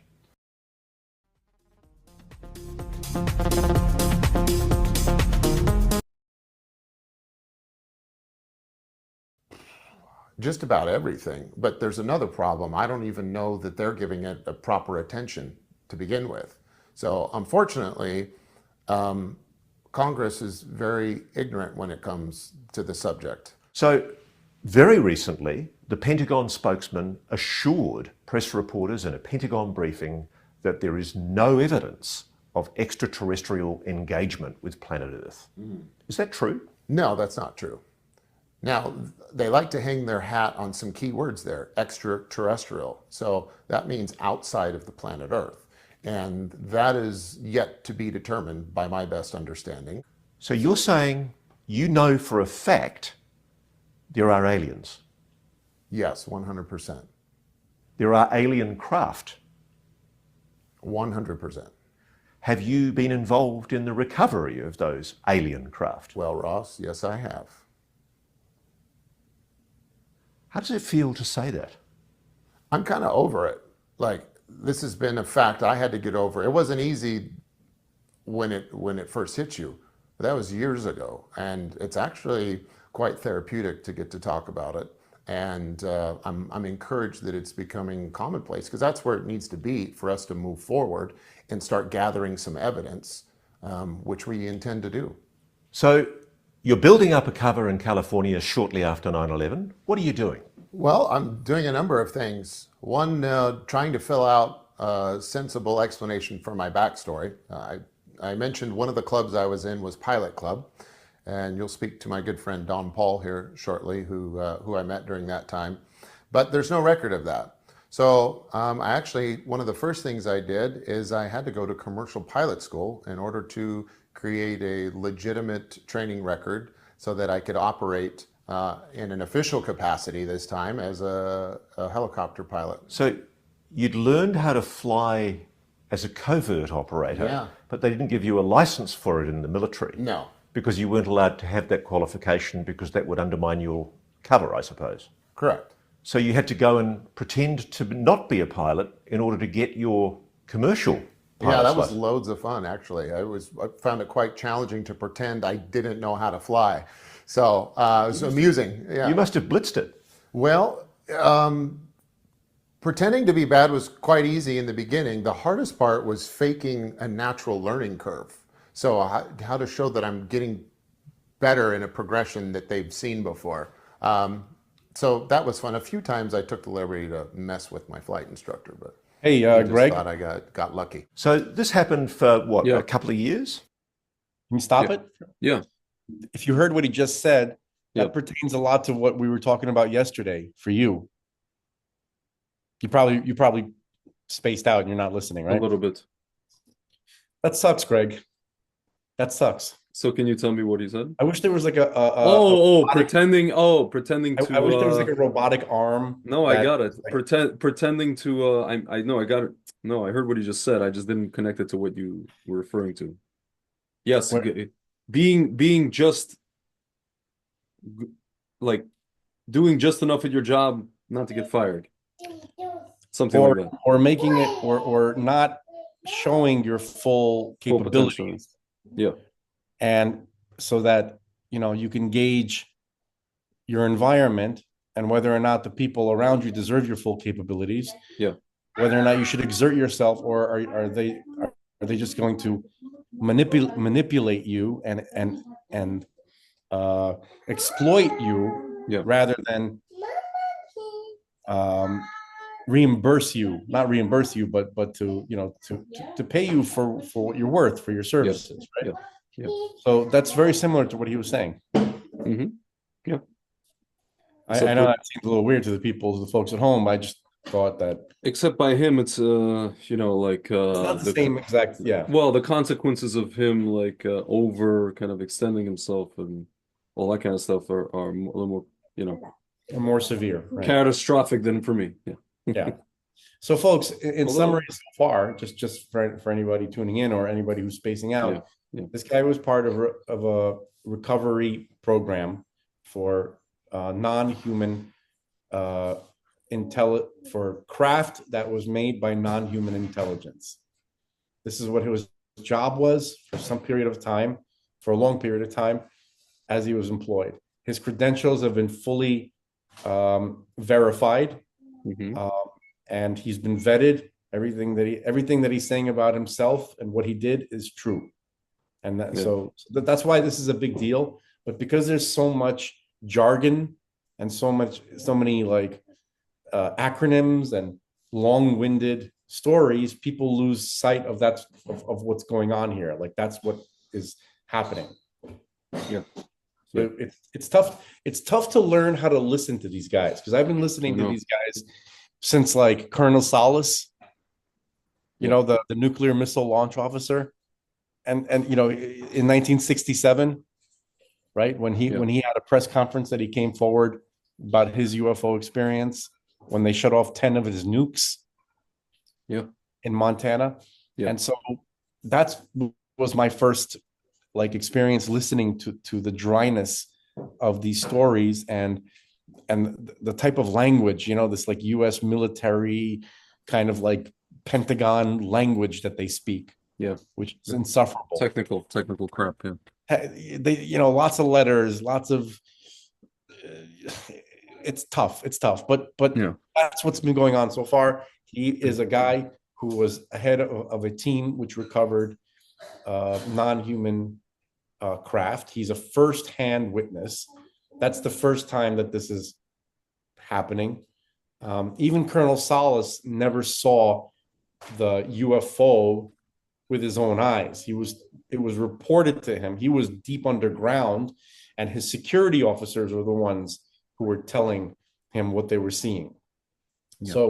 So this is really the first, like, actually no, because you have Colonel Charles Halt in the Bentwaters, England incident, who saw it with his own eyes too. Yeah. And he recorded it. He had a tape recorder at the time. Yeah. So anyway, this is somebody who is working very, very recently, and he's a first-hand witness, and he just admitted what he does and what he saw. And so please continue. Yeah, a number of things were done. So one of the rules we go by is that legitimacy is the best cover. So in order to provide a certain utility to the government by way of a contractor, I have to go and establish a lot of legitimate businesses. I have to function in a legitimate way under existing contracts to build a cover. A cover is not a hollow shell. It has to be layers deep. And the best way to have many layers of cover is to just go do something genuine to begin with. So let's be clear about this. You're a very financially successful businessman in your own right. You've done well in business. Yes. You are not being paid by us or anyone to do this interview. No. In fact, you're deriving no financial benefit or in-kind benefit at all from doing this interview with me. Why are you speaking to us today? Well, because I've got some good news, okay? So I know everyone's been waiting for people like me to speak out, and we haven't been doing nothing the past several years. There's been a lot going on. And I'm very pleased to share that we are moving forward in an official and transparent capacity to explore the answer to these questions that there appears to be no evidence for. And our number one goal now is to function in a private capacity with the backing of venture capitalists and in coordination with some of the most key departments in the government in order to start answering these questions in a transparent way related to the UAP topic. Are you a front? Am I a front? Yeah, I mean, you've worked, obviously, in counterintelligence. You're a trained intelligence operative. Is this some kind of disinformation propaganda operation? No, and I'm going to say no, and I'm going to tell you I'm not lying to you, but unfortunately, there's no way that I can convince you of that if that's what you're thinking. A lot of people watching this will be thinking, oh, you can never trust a spook. You know, there's obviously wheels within wheels. This is part of some official government disclosure operation. Yeah. Is it? No, it's not. And again, I'm not going to be able to make you believe that. But what I can invite you to do is I'll paraphrase the book of Matthew. You will know us by our fruits. So I'd like to invite you to stay tuned in and watch what our new project is about to do and prepare to be dazzled. So you're part of a team that is proposing to do private retrievals of alien technology. Yes. Yes. And you've got the backing for it? Yes.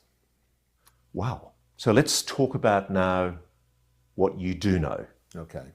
When you finally secured your pilot's training in the commercial world, what happened? While I was getting my pilot's training, I was also working to set up a number of businesses in order to pursue government contracts from the DOI, the DOD, and all the organizations and departments within those.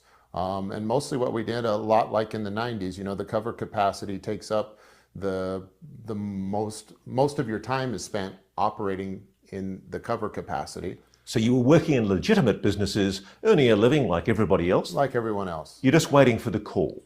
Waiting for the call. The incidental benefits of the capabilities of the companies you set up are those benefits that are on standby to be deployed in the subject matter of UAPs. So you've set up all those legitimate businesses. When did you get the call? So as a helicopter operator, we provide a number of services to a number of departments within the military industrial complex. And that includes the Department of the Interior as well as the DOI. The Department of the Interior has a number of other departments within it, and we worked mostly in those for our CONUS or within the continental United States. Those operations include things like firefighting, long haul, short haul, which is our external loads for helicopters, working for the BIA, Bureau of Indian Affairs. Anything you could do to provide utility, anything that you could do with the utility of a helicopter, we were put to task on. Now, at this stage, there was no indication of any anomalous phenomena at all. No. When did you first start becoming aware of strange objects in the sky during your work? Well, a lot of the work we did was on what I call the range. And the range is a particular geographical area where the U.S. government and its private partners use to test all. Sir, can you give me 30 seconds? I'm just having a Soviet moment.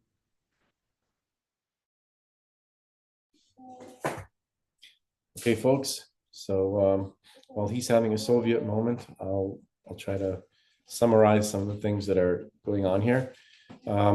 This guy just made the claim that he is part of a project that where not for the government, but as a private project, which is funded privately by people probably from Silicon Valley.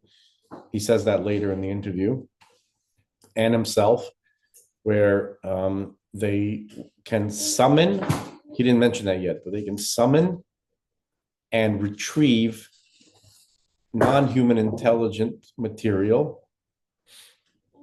I think Greg is coming back now. I see his. Greg, are you back? My father knocked on my door to tell me jokingly that he said your president is in the Russian we call zanuda. Your president is a nudnik. I'm like, why? He's like, he's talking and talking and talking about Colombia and all the stuff he did with the border. It is like my dad's like, I'm just falling asleep. Because he's droning on about it. No, my dad agrees with everything that Trump is doing. It's just funny. I love Trump's droning. Yeah, he's like, we did this and we did that, and they will do this and we'll force them to do that, and this and that and that and this. And that and that. I just wish he'd get on the TV and be like, "Look, Sosa, I'm not like that little monkey Tony. Yeah, Want to play rough with me? It's gonna yeah, be a little bit more hard." exactly. Don't you fuck me, you little monkey. I told you not to fuck me. It's like I I told you, made a. Sosa. I told you not to fuck me. I told you not to fuck me, little Marco. I told you not. What do you mean, little Marco? No, Oh, you're gonna confuse folks. no, when Marco's like working for him, so he's like Sosa, you know. Oh man, you confuse everyone now. No, this is Trump talking to the Colombian president Yeah, as yes. the Colombian president is Sosa from Scarface, right? The one who sent an entire hit team to kill Tony. But this time, it's not going to be so easy Yeah. with Trump because Yeah. Tony is a little monkey and Trump Yeah. is not. Dude, he should do fireside chats, but on TV.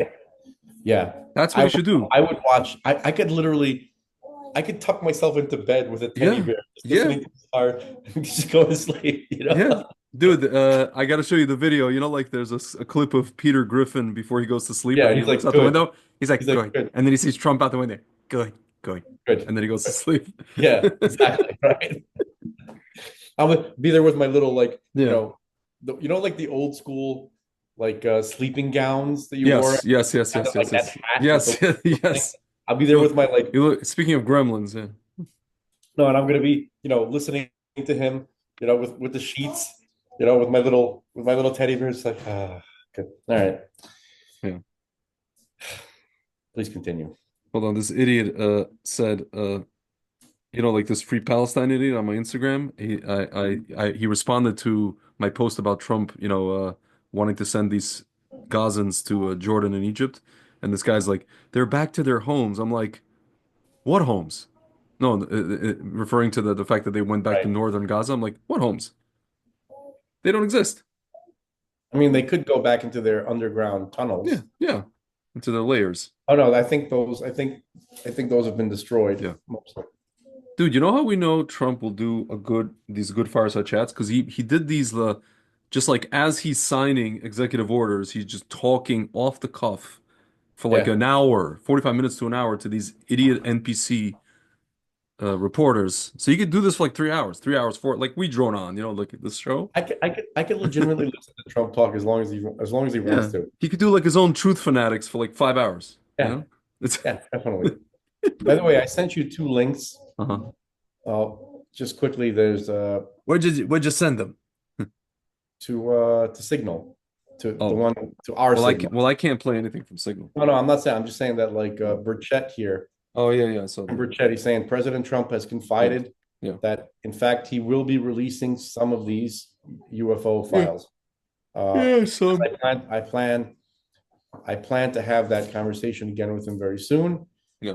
And then the other one that I sent you was Yeah, they want to see the evidence from Jake Barber, Trump yeah. officials. So the Trump administration, people who work for the Trump administration Yeah. want to see his evidence. The guy that you're listening to right now Yeah. have contacted him. This is being reported. Okay, so that's it. Let's continue. Yeah. How long? By the way, how long until you have to leave? I mean, I'll let you know because it might just pop up kind of randomly. It may not. There's a 50% chance it may happen to this evening or this tomorrow morning. So I'm just waiting for the go ahead from my business partner. But let's just continue until we'll see what happens. Yes. All kinds of things, weapon systems and resilience to weapon systems of certain craft. And so you see a lot of exciting things. And I have to remind you that my particular role is very basic: security and transportation. It gets a little broad as you drill down, but I'm a security and transportation expert, and that's the service we broadly provided to the government and its partners. So you start seeing at the range Yes. interesting objects. Well, yeah, it's always interesting out there. It was a process for me getting to the point until we had our first experience with something that was obviously non-human in origin.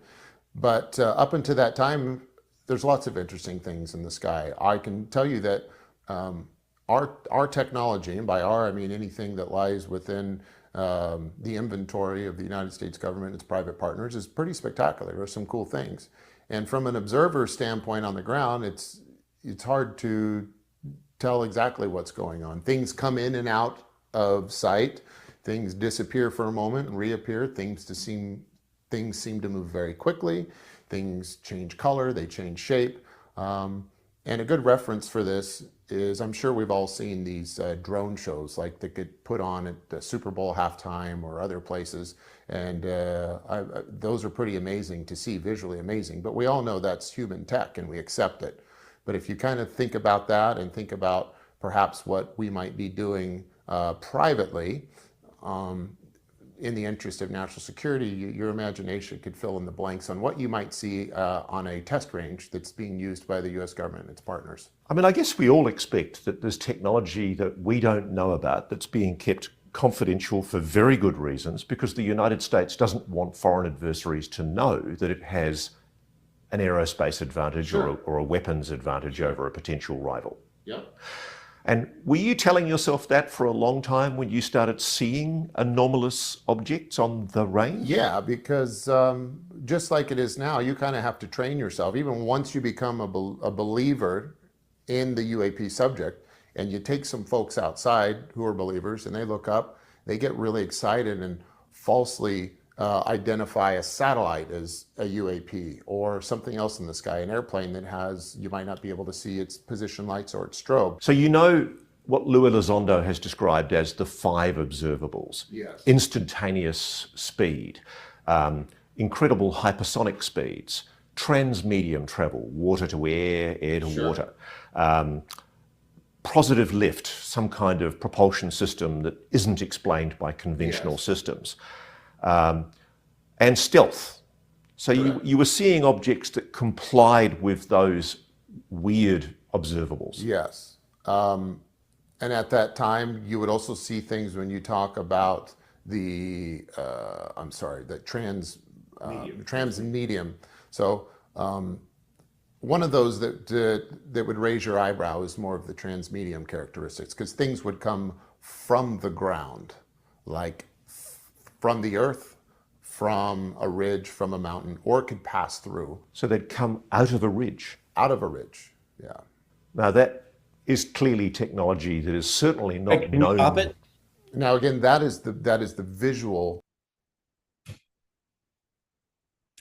So what he just said, for those, I'm sorry if you missed it, he said that UFOs are coming straight from the earth. Yeah. Meaning straight out of solid rock. Yeah. And out of mountain faces. Yeah. And mountain cliffs and We, straight. we just read about that by Barsadak. Okay, continue. Yeah. Understanding of what you're seeing. And was that human technology? You just don't know. I just don't know. At the time, that I do not know. So there came a time, though, where you began to realize that this was something else. Well, let me add too. We also know of circumstances, and you'll speak to some of my teammates here, where we did recover things that were exotic in nature in the sky, and we know they were classified craft, and we recovered them and took them back to where they go, and that was a regular thing. So there are things that we're trying to protect that are far beyond what we know about publicly. Yeah, much like everything in my story that we're talking about, 80 to 90% of the time, it's very ordinary and boring once you get acclimated to the lifestyle. It's but for a 5 or 10% that is the most outrageous and exciting time of your life. But the majority of what we see and do is explainable and is ordinary and is known by many people and is not classified. But there is a certain percentage which is extremely sensitive, and that extremely sensitive bit does include what we know is our own man-made advanced technology. And we work to our recovery efforts, if this is where we're going with the conversation, when we look at a recovery mission or a crash recovery team, you don't put together a team like that with the intent of recovering non-human craft. That team is trained and provided the training and tools and technology to conduct a recovery mission for a number of objects and craft. But in the rare occasion, or let's say the hypothetical occasion, something of a non-human origin or source were to interface with the ground, you would deploy that same team. And that is the segue in how we got involved with this particular subject. So tell me about the moment when you realized that you were involved in a retrieval of non-human technology, alien tech. So it became very clear the first time we recovered something that was non-human in origin, that it was precisely what we were dealing with. Our communications changed. Our communication process and procedure was modified. It was also clear to everyone on the team that what we were dealing with was something that was unexpected versus expected. And then just visually looking at the object on the ground, you could tell that it was extraordinary and anomalous. It was not human. How close did you get? Well, I was a helicopter pilot, and I operate with 150 foot to 200 foot long line. So I got within 150 feet of this object. What did you see? I saw an egg, a white egg. How large was the object? I would say approximately 20 feet, plus or minus a little bit, about the size of a large SUV. Did it have any seams? No. What? And it was Seams. pure white. It was like pearly white, like a metallic pearly white, the best I could assess. I mean, what you're describing sounds like something out of a TV show. Yeah. Well, fortunate, I'm going to share some images with you, and you can see one of these flying in the sky, if you like, in broad daylight. So you actually saw it in the sky before it... No, not this one. But in our new venture, we've already begun work, and we're capturing sensor data of the exact same craft flying in the sky. How did you know that that egg-shaped object was non-human in origin? Well, visually, after seeing all kinds of things in my past, it was clearly something that was ridiculously looking. It's inconsistent with anything I'd ever seen before. I can also tell you that the reaction by my team, who was very experienced, was atypical. We changed we modified our entire process for recovery that night. Our communication process changed. We all knew we were dealing with something extraordinary.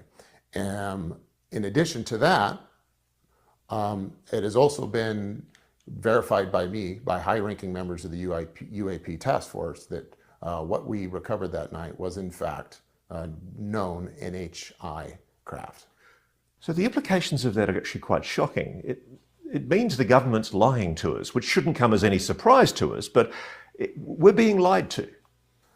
I can't comment on that because I don't know what the government knows. This operation, yeah, I just can't comment to that because... Do you think it's possible that there are even senior people in the Pentagon who aren't aware of what you know? Absolutely. There are senior people in all branches of government that are unaware what's going on at the bottom. So when Air Force General Pat Ryder speaks at a press briefing in the Pentagon and says there is no evidence of extraterrestrial visitation or engagement with planet Earth, he might actually be telling the truth because he hasn't been read in like you would.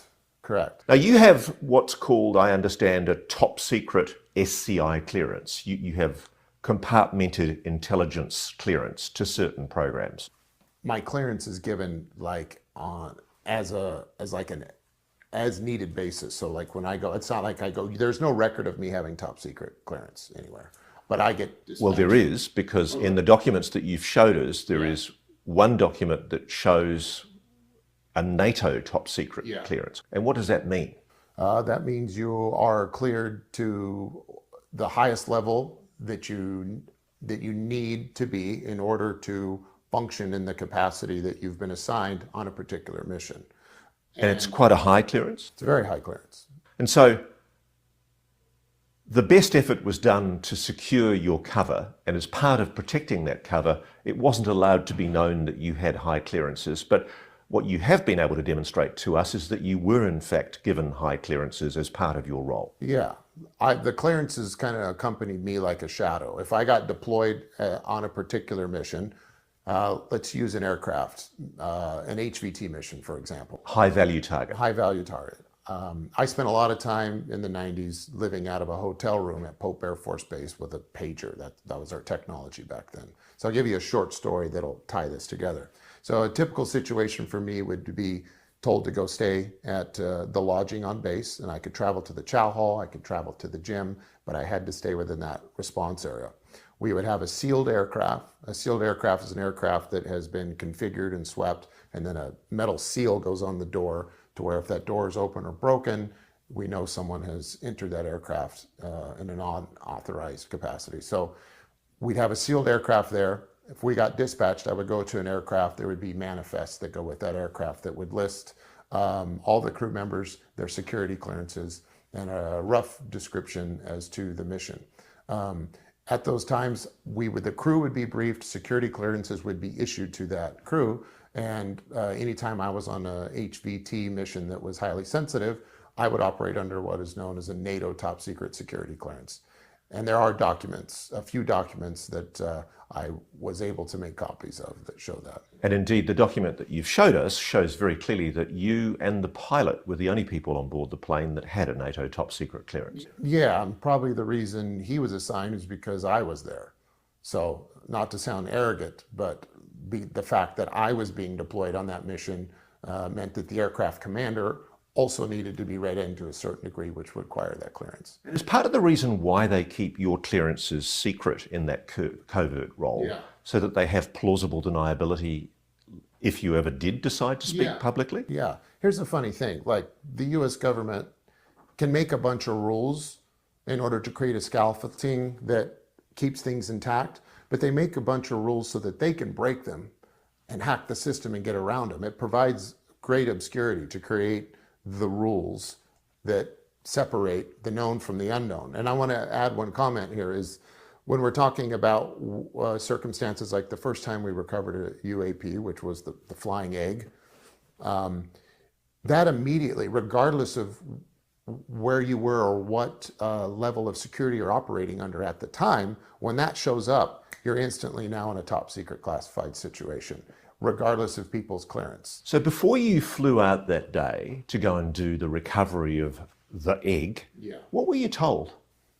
I was told that we were going out to do our normal thing. We were going to provide range security, and we transport crew, and we're doing our normal range work. You weren't told that this was an anomalous craft that was clearly of non-human origin? No, and I genuinely believe no one else knew this was going to happen either. It was a shock to everyone.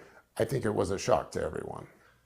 And at no stage were you ever subsequently told that the craft was of non-human origin? No. So how do you know it wasn't human? How do you know that we don't have top secret tech that is shaped like an egg? Right. Well, I'll tell you that because of the reaction of my leadership structure and because of my experience working in that capacity, everyone involved was convinced that what we were seeing and dealing with was, in fact, exotic in its origin.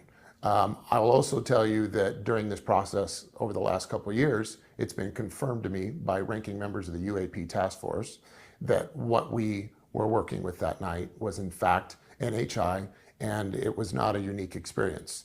The egg, as we're referring to, is known by, and there have been many others that have encountered this type of craft in our atmosphere, outside of our atmosphere, broad day, nighttime, all over the place. You got a good look at this object, didn't you? Yeah. Was there any visible propulsion system on it? No, not what we would know. There's no engine, there was no thermal signature. I was operating at night when I finally came in to pick it up, so I'm working under night vision goggles at the time. And it was quite clear. I flipped them up, flipped them down, and looked at it a couple of different ways. Was there a thermal signature? There was not a thermal signature. So it wasn't hot? No. Now, the general laws of thermodynamics, if an object's been flying or driving an engine, it's going to show heat, isn't it? Yes, yeah. So how do you think that object was being propelled? Well, That's a great question that we're looking forward to exploring with our new venture. So when you went back to base, was it the sort of job where you could go to your bosses and say, hey, listen, what was that object that I picked up, that strange looking egg thing? No, that's not quite how it works. When I go back to what you would call my base, when I go back to our facility, that's back to my normal working business. And the people that are involved there have really no idea what's going on when I'm holding myself out for work for the government. So this is how the compartmentalization system works. Yeah. It's a need to know. There was no need for the people that you were working with to know, so they weren't briefed in. Yes. And you only found out incidentally because you saw it on the range. Right. So let's keep on going. That's twigged your interest. For the first time, you've seen something that does appear genuinely anomalous. When was the next occasion when you became aware of anomalous non-human technology? Dude, I just want to say one thing. I haven't seen him blink once.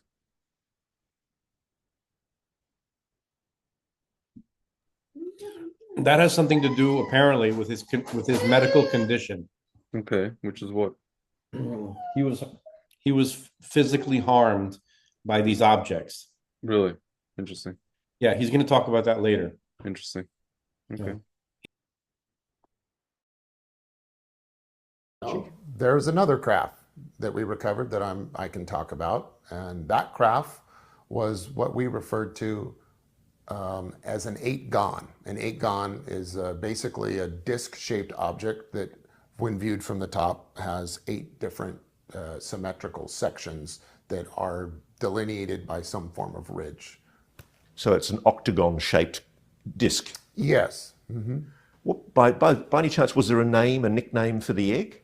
Yeah, the egg we actually called Nanus, like from the Mork and Mindy show from the 70s, because it's ridiculous. That's exactly what it looked like. And so it's funny when you look back at Did you hear that? The motivation Right. for the 1970s, because where Yes. else would they? Yes, the nanos. Can we show Mork and Mindy egg just so for the Yeah, folks? yeah, it's kind of crazy actually. Well, he's going to talk about, like, he goes, it's possible, shows a possible connection between Hollywood. Yeah. Yeah, I mean, like, these things don't come from nowhere, you know, like the ideas for these shows and all this kind of thing. It's not, or like Alf, you know, Yeah. with the cats. But it's also the Tic Tac, Yeah. right? It's Yeah. Captain Yeah. Chad Underwood. Yeah. By the way, Max sent me something very, very interesting just now. Yeah. He's watching.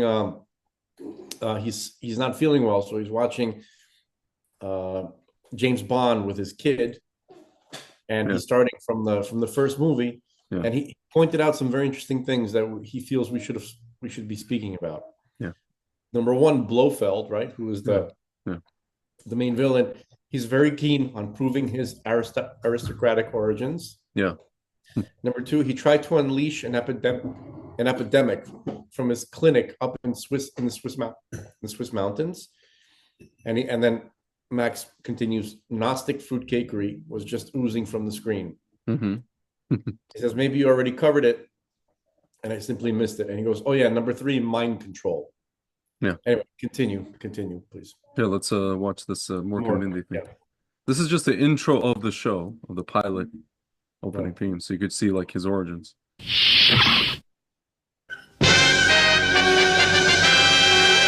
Nano. Look at this. Crazy.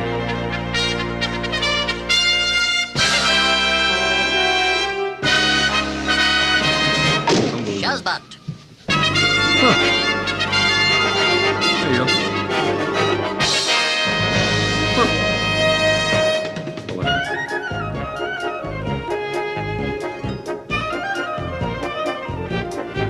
All right, that's good.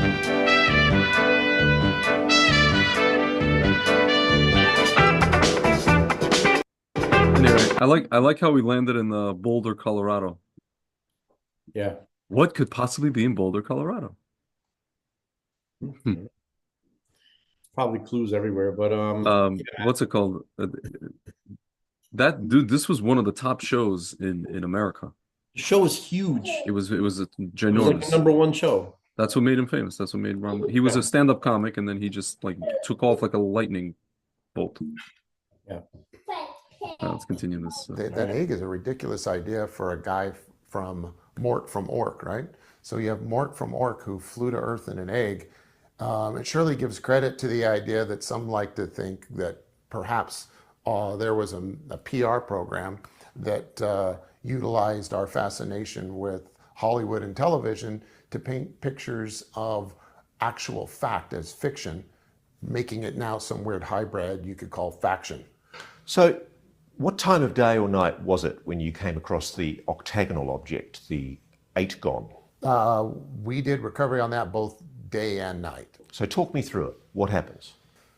You're in your chopper?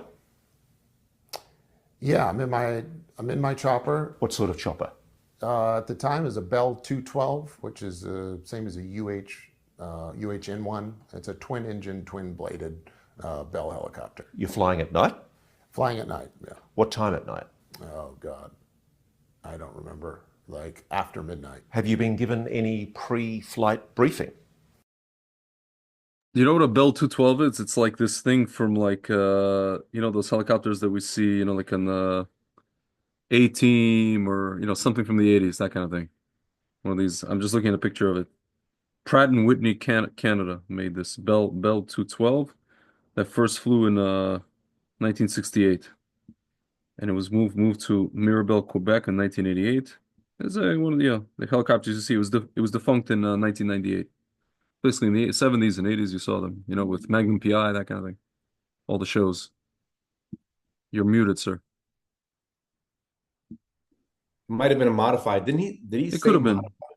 It could have been, yeah. He said it's modified something. But basically, it's one of those, older ones. Okay. I'm the one who would be given the briefing, but we are given a loadout on the particular object. That when you're flying an external load, we designate two different sites. One's called the drop site, one's called the pick site, you could say. The pick site is where the payload is that you're flying in to pick up. As you're making your first trip into the pick site, the payloads are already rigged and manifested for you to prepare them for flight. When you're en route to that object, you're given some basic information like weight estimates, size estimates. And there's two objects that I'm here to talk about. One was the egg. The other is what we called an 8-gon.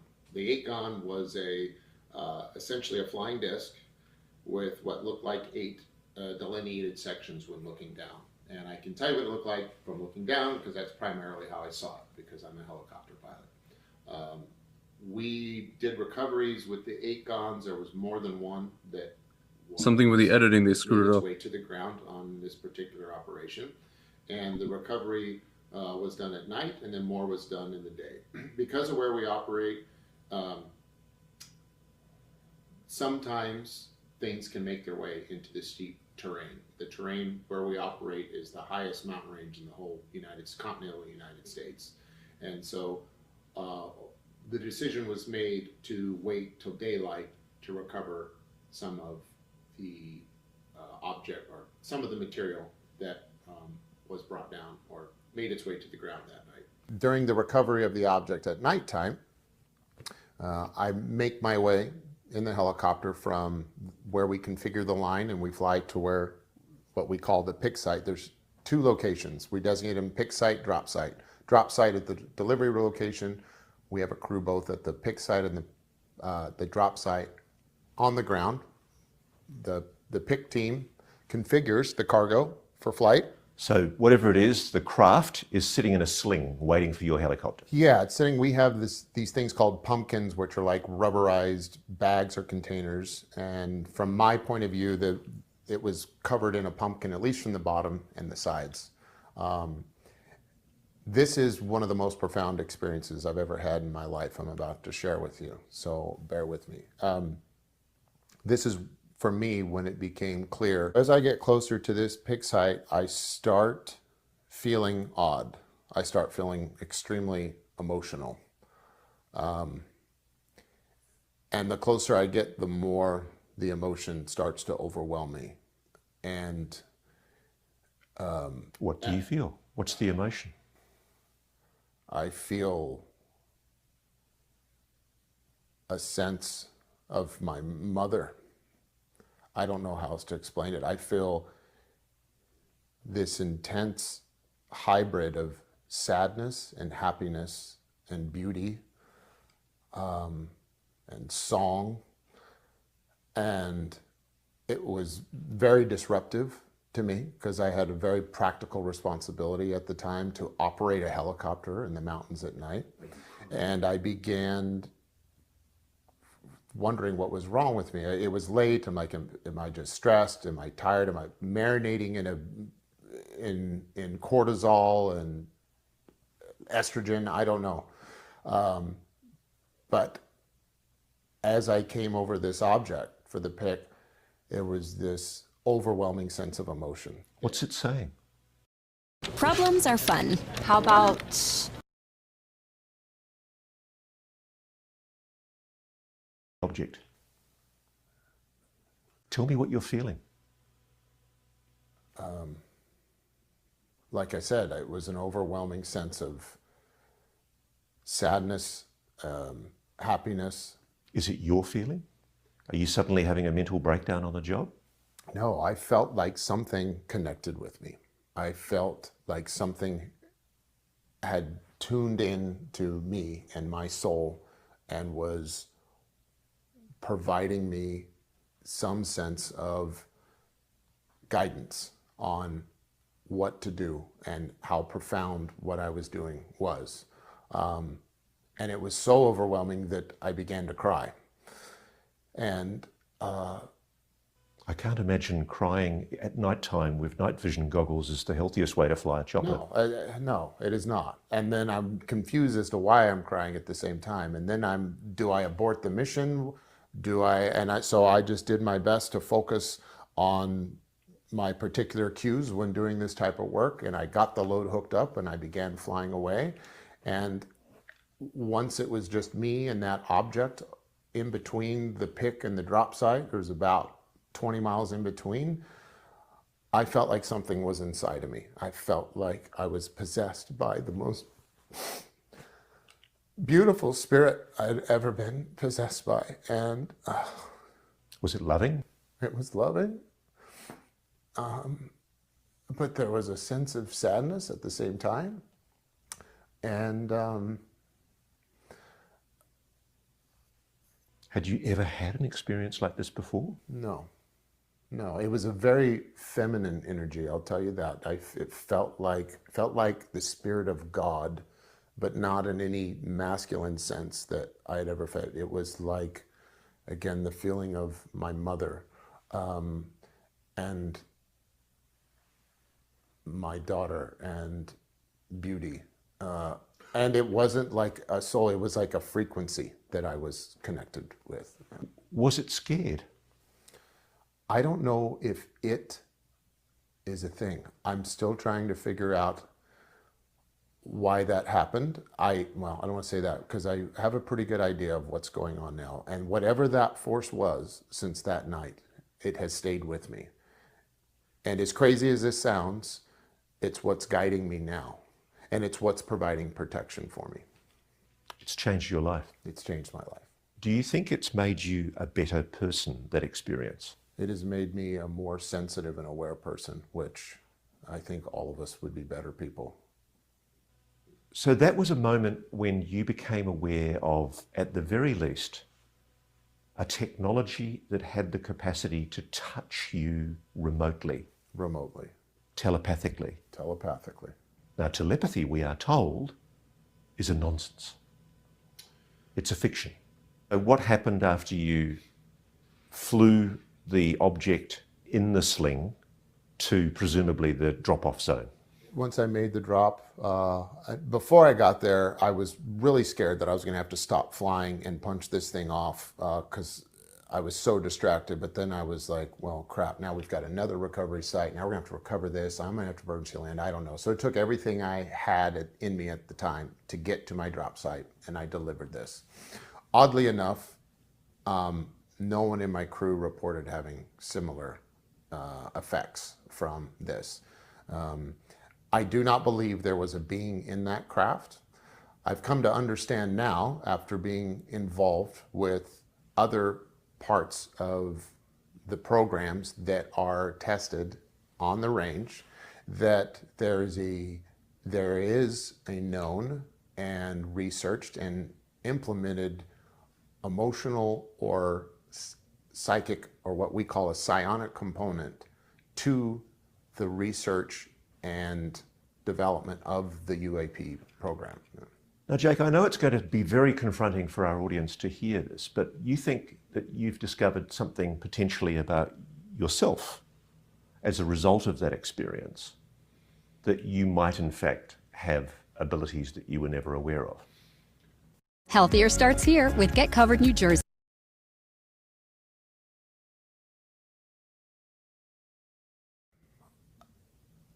I know in my childhood, if we look back to when I was a kid, I sincerely believe that the screening I went through in high school, my grandparents when I was a kid, the reason I joined the military is real simple. I wanted to jump out of airplanes and kill bad guys and make my grandparents proud. And my grandparents were the most amazing people I've ever met. They grew up during the Great Depression, dealt with World War II. And my grandfathers particularly were the strongest and the most sensitive men I've ever met, all wrapped up into one person.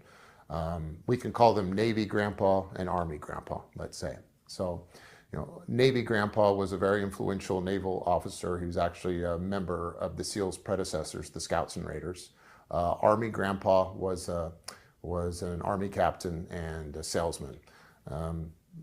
They both founded our neighborhood church and literally set the cornerstone to our church together.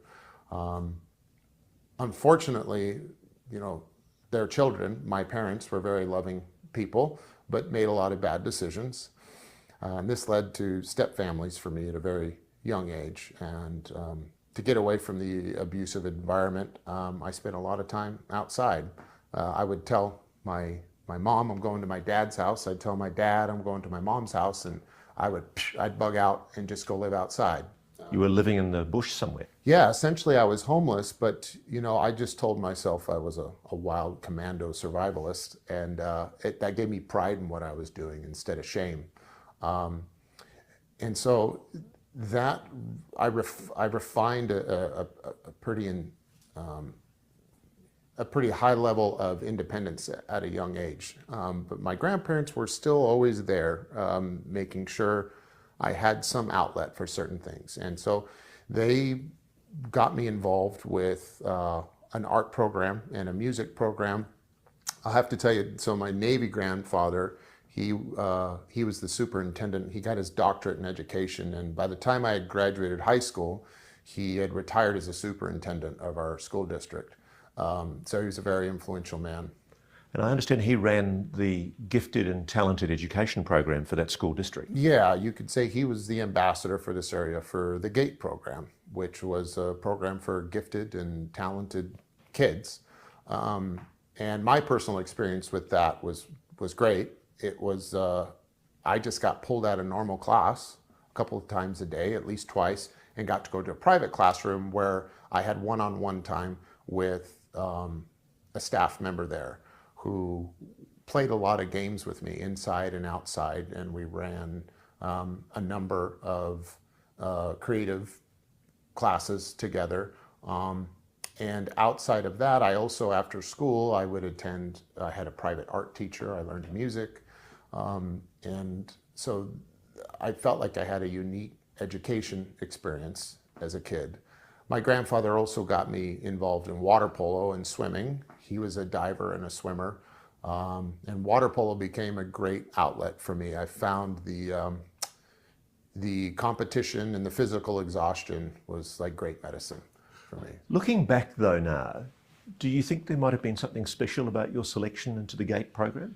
Well, if we look into my high school years, unfortunately, my senior year, I got in a lot of trouble. When I did show up to school, I was a bit disruptive in class. I had a smart mouth. I liked being a class clown. and I got in a lot of fights. And by the time my senior year came around, I was the varsity goalie on our water polo team. And 5 weeks into my senior year, I got expelled for fighting again. And at that time, I was on a disciplinary contract. So my accumulation of bad behavior throughout high school resulted in a contract, which was interesting. And it was a one and done fail situation. And 5 weeks into my senior year, I was expelled. At this time, my grandparents decided to hold an intervention, and I don't even think my parents or step-parents know, but the two men got together and met with me and decided to research military programs that would be available at that time. And so we made several trips down to UCLA, to an office near there, and I began going through a series of tests of all kinds. There were physical, physiological, psychological, creative tests, and we assumed that, you know, all of this was pretty typical.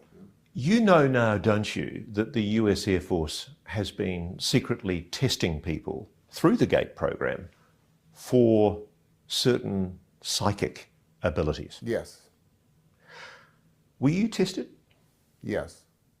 Do you think that might have played a part in what happened to you that night when you were recovering that craft? SEO is demanding. We have to deal with constant updates.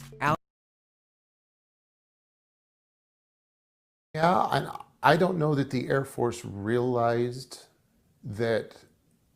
I'll tell you, I know others that I've come to meet through the program that we'll talk about that were in a psionic program that have a very similar backstory. But for whatever reason, I was not used in that way. Again, my creativity and intuition resulted in, as I've shared with you before, being used for creative war games, being very creative in war games. But what I used as intuition, if we make a spectrum and we put intuition on the conservative side, let's say the right side of the scale, on the more far out side, that might be something that looks a lot like telepathy or telekinesis. And we call this psionics, which we can talk about. And so I knew I was intuitive, I knew I was creative, and I also know I had good imagination. And so looking back, it was clear that becoming a red team expert, those are the tools that I would deploy. My intuition and creativity is what made me successful in that capacity. I'm quite struck by how many very senior elite soldiers, special operations soldiers, when they admit what they do in a combat situation where they're facing imminent harm, there's often a moment where they talk about intuition, precognition. Yeah. They knew something was about to happen. Does that happen to you?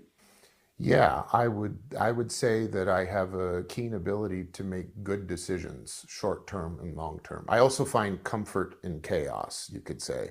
And I actually see things more clearly in chaos and tend to make very wise decisions. And is that a quality that you recognize in a lot of your colleagues in special operations? Yeah, you might be interested to know that people at an elite operator level, there's a lot of them that are left-handed, a lot of them that were artists as kids or still are, very good drawers, illustrators, musicians. They're also, if you were to describe their personalities, you might find yourself using some oxymorons like peaceful warriors, sensitive savages, you could say. That's a real thing. And I'll add one more. We're a bunch of dead serious goofballs.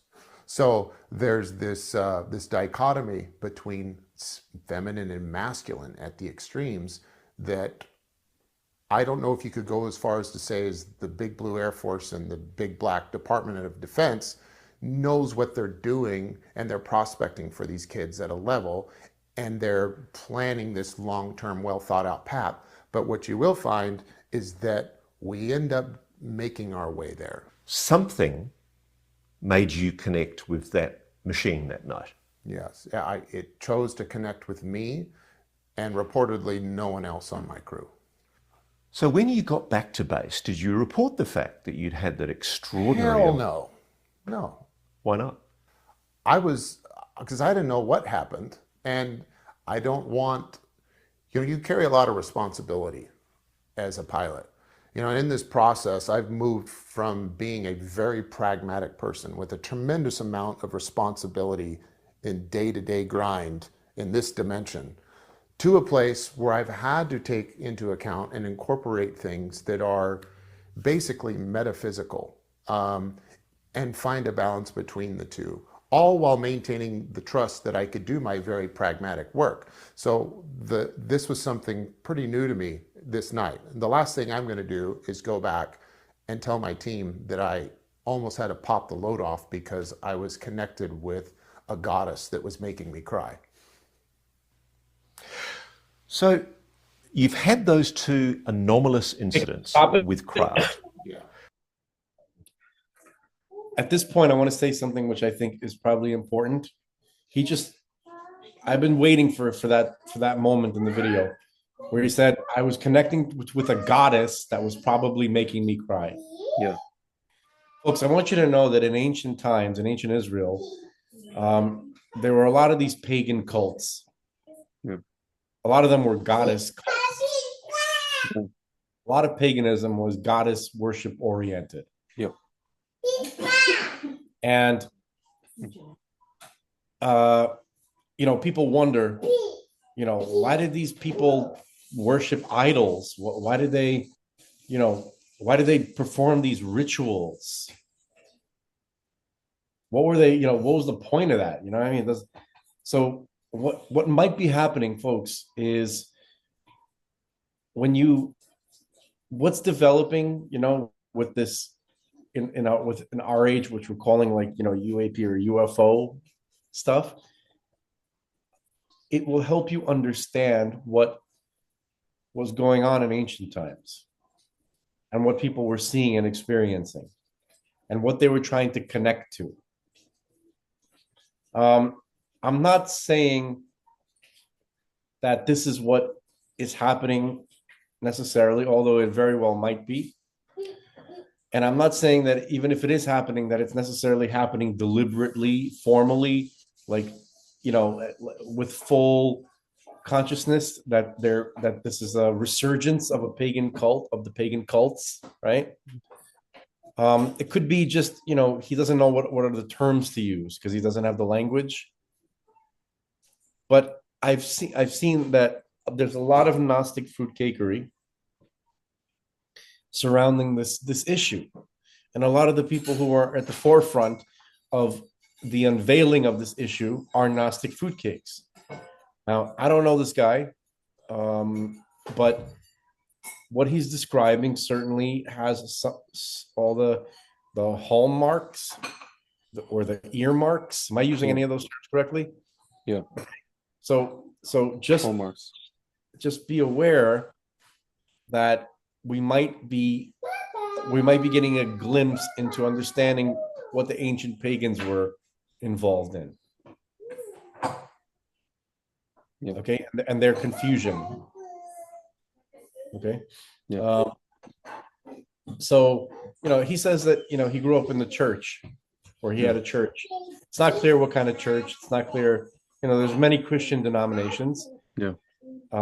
It's not clear if he was a regular church goer or he was overly familiar with doctrine. But if, let's say, he did a Bible study, right, or he even went through what he would call the Old Testament even once, he would have come in contact with the term of the Shekinah, they would say, or something like that, right? So, if he did, then it should have occurred to him that might be what he's experiencing, because he was describing a feminine kind of energy, a motherly kind of feminine energy. And in the Jewish tradition, Torah tradition, say that when God relates to mankind, right, when God's presence was dwelling in the temple, it would manifest as a Shekinah, which is a feminine kind of presence. Yeah. It felt feminine, and it felt motherly, but we knew that this wasn't a female deity. We just knew that this is how God was relating to us, the one and only creator. would choose, right? Prefers to interact with us in this feminine type presence. Mhm. Okay, Mhm. so maybe I shouldn't judge this guy too harshly that he doesn't put two and two together. Okay. Also, I don't really know even in Christian church if they put two and two together. So obviously, right, because they put Yeah. a lot of emphasis on Mother Mary Yeah. and things of that nature. Yeah. So depending on denomination, like Catholics, they pray to Mary. Yeah. I don't know if it's every denomination of Catholicism. Protestants do not. They see that as idolatry. The point is that because he said what he said just now, a goddess, Yeah. that immediately should kind of prepare everyone for what's most likely, for spirituality.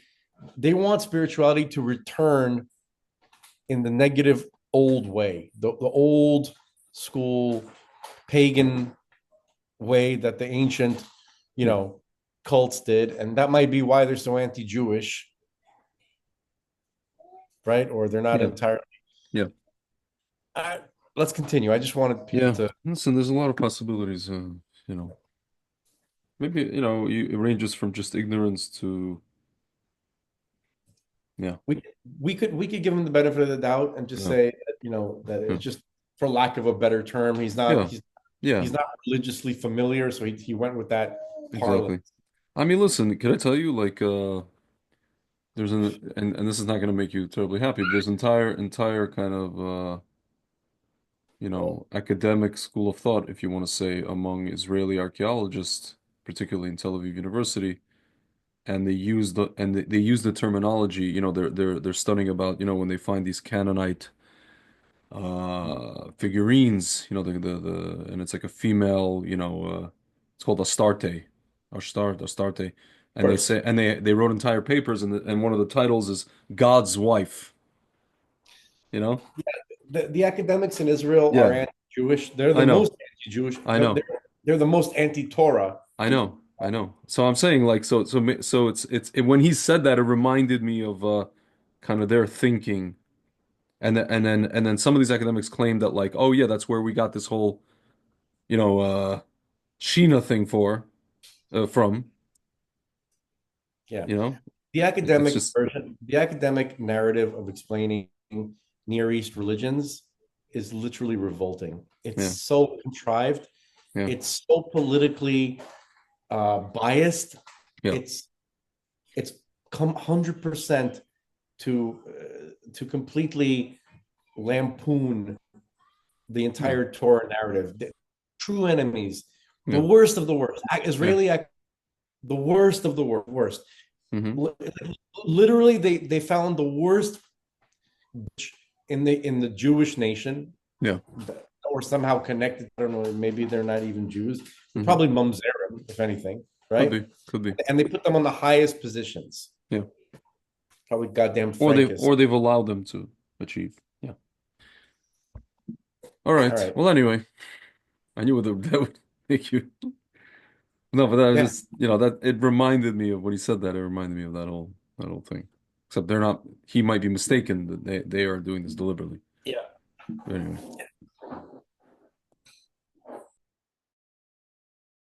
Clearly, these are objects that are being recovered that do not appear to be human technology. So this is a good thing to talk about, because what we're dealing with is either non-human intelligence, if we want to use those words or that phrase or that acronym. It's either that, or we need to dramatically redefine what we think human intelligence is. Because this object, whatever it was capable of communicating with you in your mind. That object, or whatever was controlling that object, was also connecting to me through the mind, through my mind. Now, you learned, didn't you, that this was the tip of an iceberg. It wasn't just you. Correct. What did you learn? Well, my work, coincidentally, shortly after that, led me in support of another particular part of the program, which deals directly with looking at this piece right here, which is there a component on the summoning side that we call, and the operation side of these non-human craft that has to do with consciousness, or at least a field of consciousness that perhaps humans can tap into, and maybe all beings in the universe can tap into. What is a psionic? A psionic person is someone with a predisposition for extral, temporal, you could say, abilities and sensitivities. Someone who has a fantastic intuition.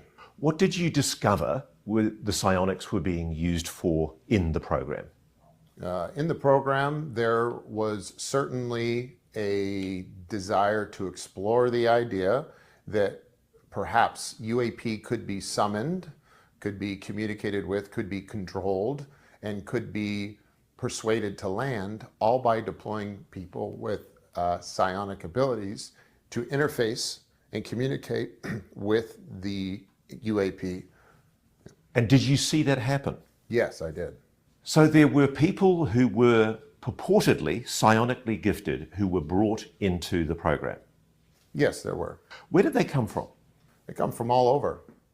Psst, I'm interested in trying these.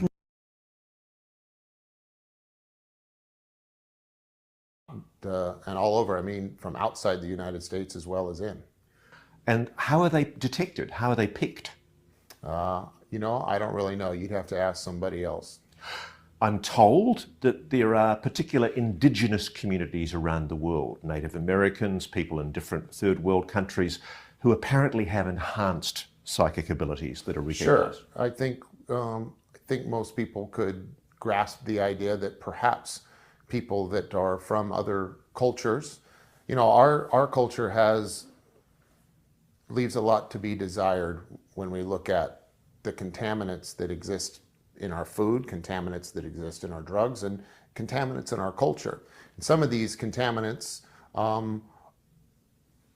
it turns out, aren't great for your spirituality or your consciousness or your psionic abilities. And so those who live a particular lifestyle or live in a culture where they have a more natural or direct way of life with nature and their surroundings seem to, within those groups of people, there's a little bit higher demographic than there typically is for those with a psionic ability. So these people are sought out and are used to contribute to the research that might be going on with the psionic. I want to put something to you. Yeah.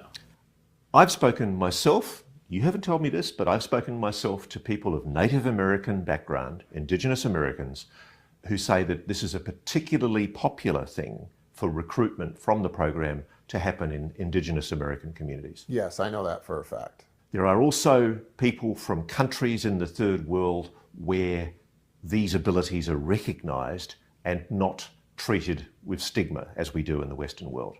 Yeah, there is no stigma. In fact, if there's any stigma, if you're the one who's not playing along, you might be the outcast in those cultures. So the irony is that part of your discovery inside the program is that there genuinely are people who can actually make a mental, spiritual connection to a technology. Yes, 100%. Was that a revelation to you? It was fun. It was actually fun to learn. It's one of the things in our work that was like, oh my gosh, there's more to life. It answered certain questions and intuitions, if you will, that you have going back to your childhood, and if anything, that were most present in your childhood, which is very satisfying because, you know, something as a child, you have this particular feeling, and it kind of dies out as you become more mature and have to take on more responsibility. And so to be able to nurture that and accept that that might be the case, and to see organizations as serious as those who we worked with taking this seriously was actually a heck of a lot of fun. So This is an ontological shock, I think, for many people watching this, because we're all being told, firstly, there's no such thing as aliens visiting this planet. Yeah. And secondly, we're all being told there's no such thing as telepathy or psychic abilities. It's rubbish. Yeah, you know, I don't think there is going to be an ontological shock. I think people are going to react to it the same way I did. I think it's going to be an ontological relief, because I think everyone deep down knows that there is more to life than what we are being told and experiencing. And to know that there might be something like a sixth, seventh, eighth sense that has a spiritual connection, and that might actually have a good nature and application behind it, like, not only is it not shocking, but it should be welcomed, I would think. Well, I'd go further, Jake. It's beautiful. It's beautiful. And isn't that the message you got from whatever that It's intelligence overwhelming was? sense of beauty. Overwhelming. And love? And love. And it's funny hearing an elite soldier talking about love Yeah. and benevolence. You know what fuels every elite soldier? Is a preservation of love or something that they love. That's what's behind all the strength. So let's go through the psionic program. When a psionic operator engages with technology, how do they do it? Using their mind, something like meditation. And I need to preface this by saying this is stuff that I've come to know recently. The night that I had this experience, there was another team involved, come to find out was the psionics team, and they were also working that night. And do you think it was them that had attracted the object in the first place? Yeah, I do. And so how did the object come to land? I think it was invited to land by the psionics team. I love Monday.com. What's Monday.com? Always how they make the objects land? No, there's a number of other ways. So I have to tell you that weapon systems are tested out there. I know this from other sources. I know that high pulse microwave weapons are being used to bring down some of these craft. Yes. Now, how often was it done where the objects would land on their own accord, and how often was it done that weapons would be used? Greg. Yeah, I can't tell you how often. I can tell you that they are brought down both ways, that they are invited to land. I was just waiting for you to stop the video. Okay. You were muted. Okay. They literally just said that they use microwave pulses to bring down these crafts. Well, okay. And they said it so matter of factly. Yeah. I mean, listen, to me, it's like, okay, dude, you know my stance on all of this. Yeah, I know. Habeas corpus. Oh, me.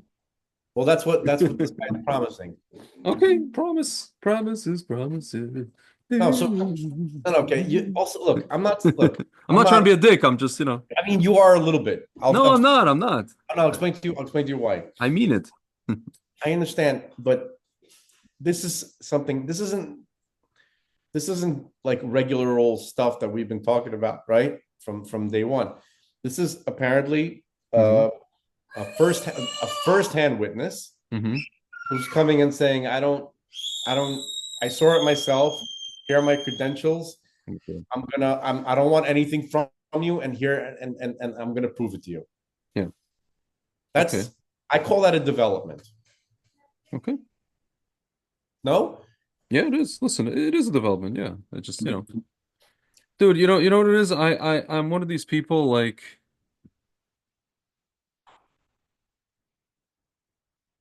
I have a feeling that, like, not a feeling, but if you're frozen, Frank. Frank is frozen. Unless it's me. Hello? Right? Yes. Okay, now you're back. I heard everything that you said. And I was saying I have a feeling, not I have a feeling, but I know for a fact that I am an academic underachiever, right? And the people he described, those guys who were like the whatever, I don't know what term he used, like brutal He's talking Pe about special forces guys. brutal, peaceful guys, and like this and that. You know, everything are like polar opposites. That's basically my personality. Like I've in my life, you know, due to my political opinions and due to my usually political opinions, I've been called everything from like you know, like troglodyte and whatever to, but then people who know me, it's like, you know, they think I'm like a softie, right? So, So you have a secret profession I didn't know about? I don't have any secret profession, but I can't, if You're had an, I you're an operator. no, meaning had I actually performed well academically, I probably could have worked in one of these things. What do you And mean? there This guy got kicked out of high school. no, performed well academically as in lived up to, meaning he was sent to this military, whatever the heck it was, you know, Yeah, and he performed. He did what he had to do over there, you know. yeah. I did not anywhere I've been. So for whatever reason, but the point You know, is I cannot say the same thing the about. the point is I feel like I whatever he has seen, I feel like I hate to use the word entitled.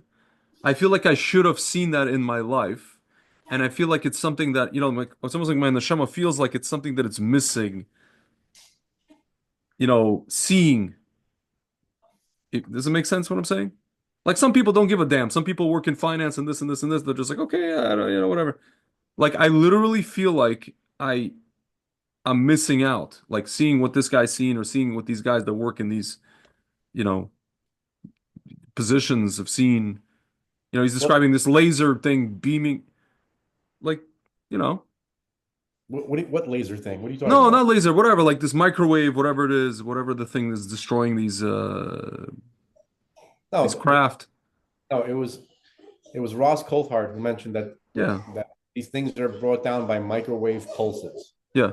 which doesn't make any. I was going to say that it doesn't make any sense to me Yeah. because they were just talking about summoning these things. I get it. I get So, it. and there was mention of them being like donations. So why are you bringing them down with microwave? I don't.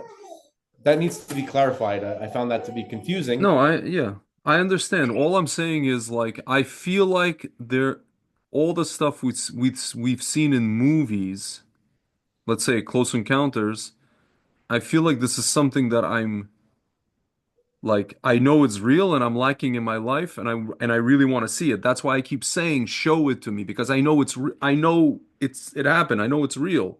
Okay, And so these guys, they're not showing it to me and then I'm just like I'm not impressed by okay, their so words. You understand what I mean? I understand what you mean. I'd like to Okay. answer. Yeah, yeah, no, I'm just Yeah. clarifying. So what all these guys are talking about is they kept saying psionics, right? And then Stephen Greer keeps talking about the CE5 protocol, right? Yeah. And Rabbi Bart Sadok is talking about the meditations, right? Yeah. And then Chris Bledsoe, who was, by the way, obviously one of these psionics, Oh my right? God. Yeah. Yeah, that's a baby. I feel like I heard something Sonic. Yeah, that was Sonic. Sonic So Boom. right. So they're all talking about the human part of summoning this stuff to experience it yourself. That you're not supposed to be shown anything. That you gotta make it happen. You gotta invite it. So that's what Yeah. that's what they're saying. That's the main Yeah. point. That neutralizes your point. As in, As in, you can't say habeas corpus. You have to say, I'm gonna go and see it myself. Right? And okay. and remember what Chris Bledsoe said to us annoyingly? No. You don't have to come to North You don't Carolina. have to go to North Carolina. Okay. Okay, children. Yeah. Okay, we're making him sound like Mr. I know, Mackey. I know, I know. He's like, Thank you. all right, thank you. Right. So Okay. right. So that's so again, and we also have to be careful because we don't know what these guys are summoning. Okay. Dude, can I pause for this for a second? There's a woman. I think I sent the link. I don't know if you saw it. There's a guy. What's his name? That red panda koala guy on Twitter. That's Greer's. He posted that what? That's him? That's Dr. Greer's boy. He's always Ah, defending Dr. yeah. Greer. No, so he.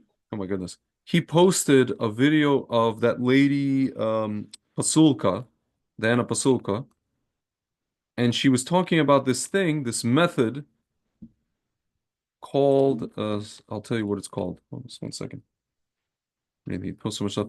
Yeah, she said, I don't really need to have a close knowledge of this, nor do I think we can predict the consequences. She was talking about she thinks CE5 works, but she will not do it herself. What is CE5? CE5 is a meditation. If my Google ever works, I don't know why it's not working. Hello, Google. What's happening here? Okay, not working at all. Holy spit. And I think the government's onto me. What's going on over here? It's not searching. Okay. It's a CE5 is literally, it stands for there was the acronym. What happened to it? It's a yeah, Close Encounters of the Fifth Kind meditation started by Stephen Greer. So basically it's a guided meditation. There's a website about this. They have like the whole video about it. Yeah, it's used as guided meditation to inspired by Stephen Greer to contact ETs.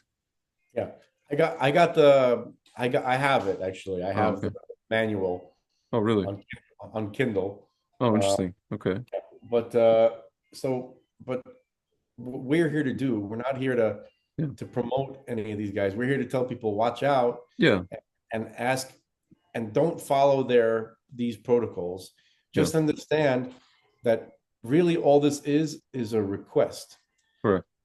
You understand that the consciousness, right, is the connection to all things, right? It's a connection to God and to the spiritual realms that He created, and to even to other beings that He created.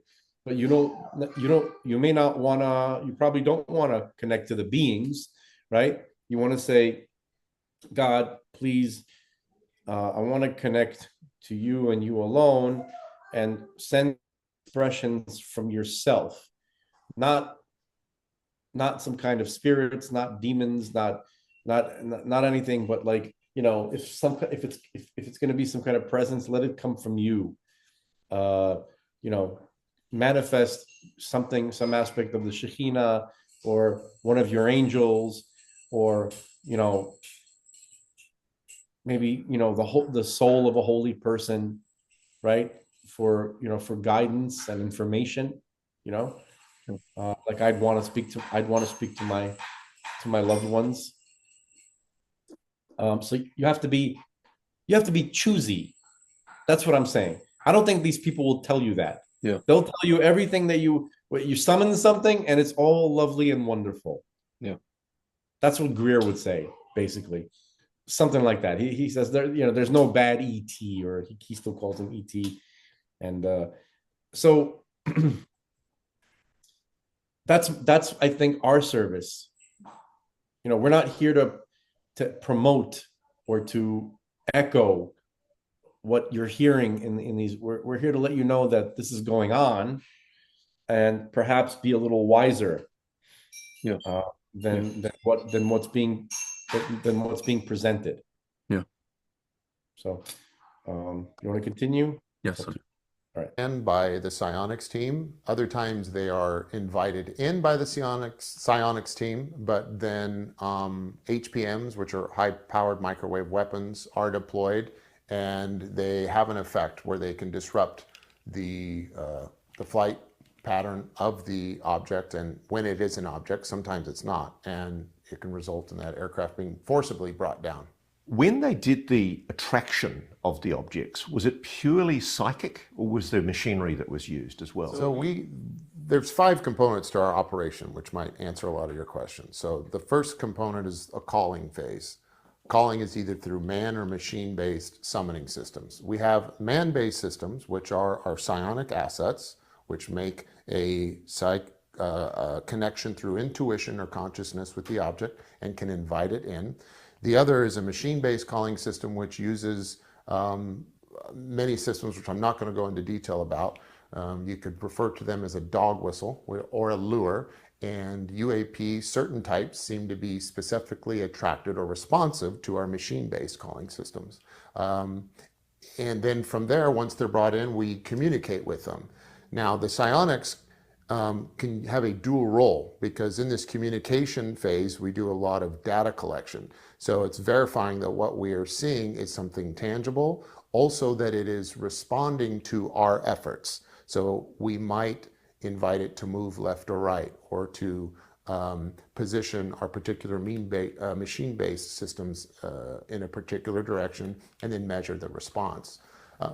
The implication of what you're saying is that this intelligence that's behind these objects, whatever it is, seems willing to share. Yeah, I think it ultimately is working for us. And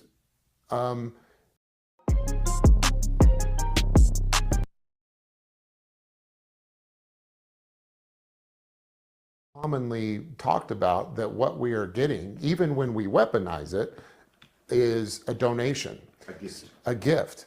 And even when we deploy equipment, when there's a combined operation where the psionics team and a machine-based team, all the equipment kind of has to be blessed and brought in when it's a psionically led operation for summoning. A lot of people watching this, Jake, are going, I'm sure, this is crazy.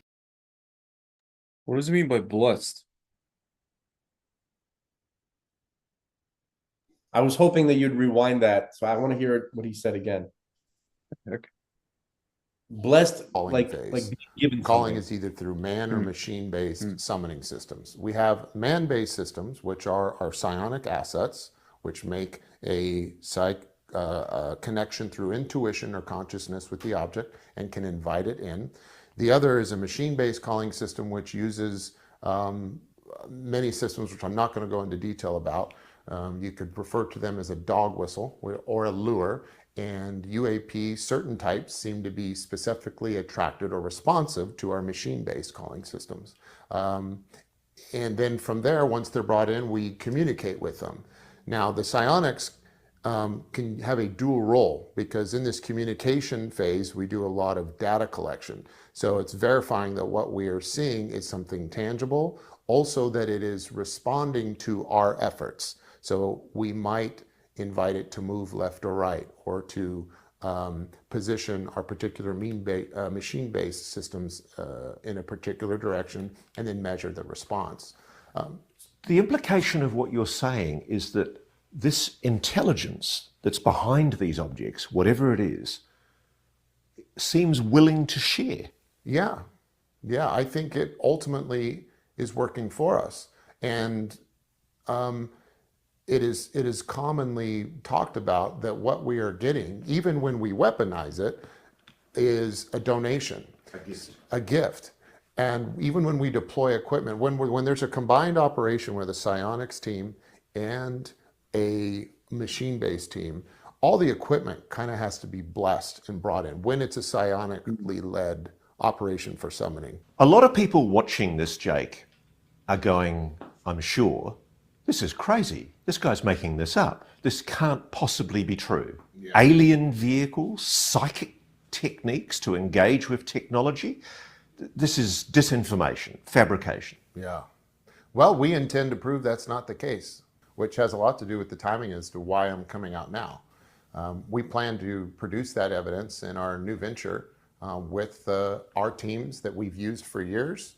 In the legacy program, we've now gotten out and we've pooled our resources, and we're backed by venture capital. We're also working in coordination with the most forefront government agencies that you would want involved with us on this subject matter. Greg, can you stop We're going it? to start producing evidence. So he just said now that we're out of the legacy program. So he was saying that him and the people that he's working with they were working for a legacy program, which means for the government. Yeah. Getting summoning and then recovering these non-human intelligent technologies. Yeah. He's saying we were doing it for the government, and now we're going to do it as a private enterprise and make the data public. Yeah. Okay, sorry. I just wanted to make sure people caught that. On all of this, and we're going to share it with. But crucially, you know it works because you've seen it done. Yes. Yeah, And so have your colleagues. that's correct. What would you say to people who might say, there's no way a secret like this could have been kept for so long? I mean, you're describing an operation that, in your experience, has been going for at least 10, 20 years. Yeah, yeah. Do you know how long the program's been doing, the I psionics? would say, I'm sorry, get over it. I don't know what else to tell you.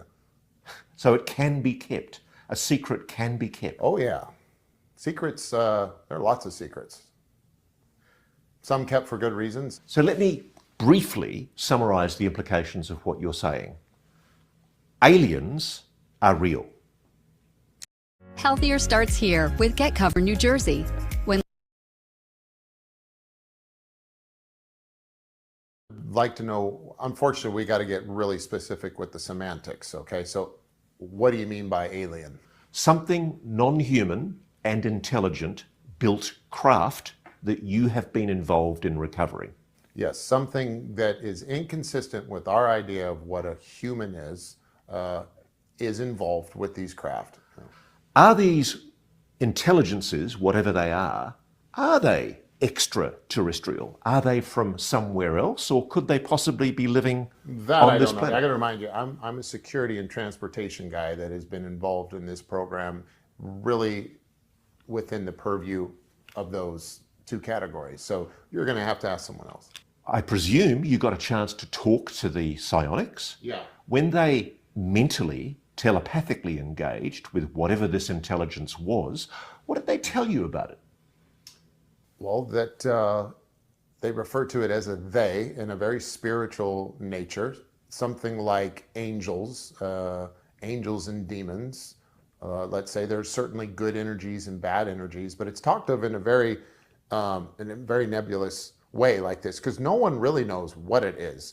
No one, especially on the psionic side, we're still trying to figure that out. We're still trying to figure out exactly what it is. And there's probably a number of things going on. There might be biological entities, and we use the word biological for a very specific reason.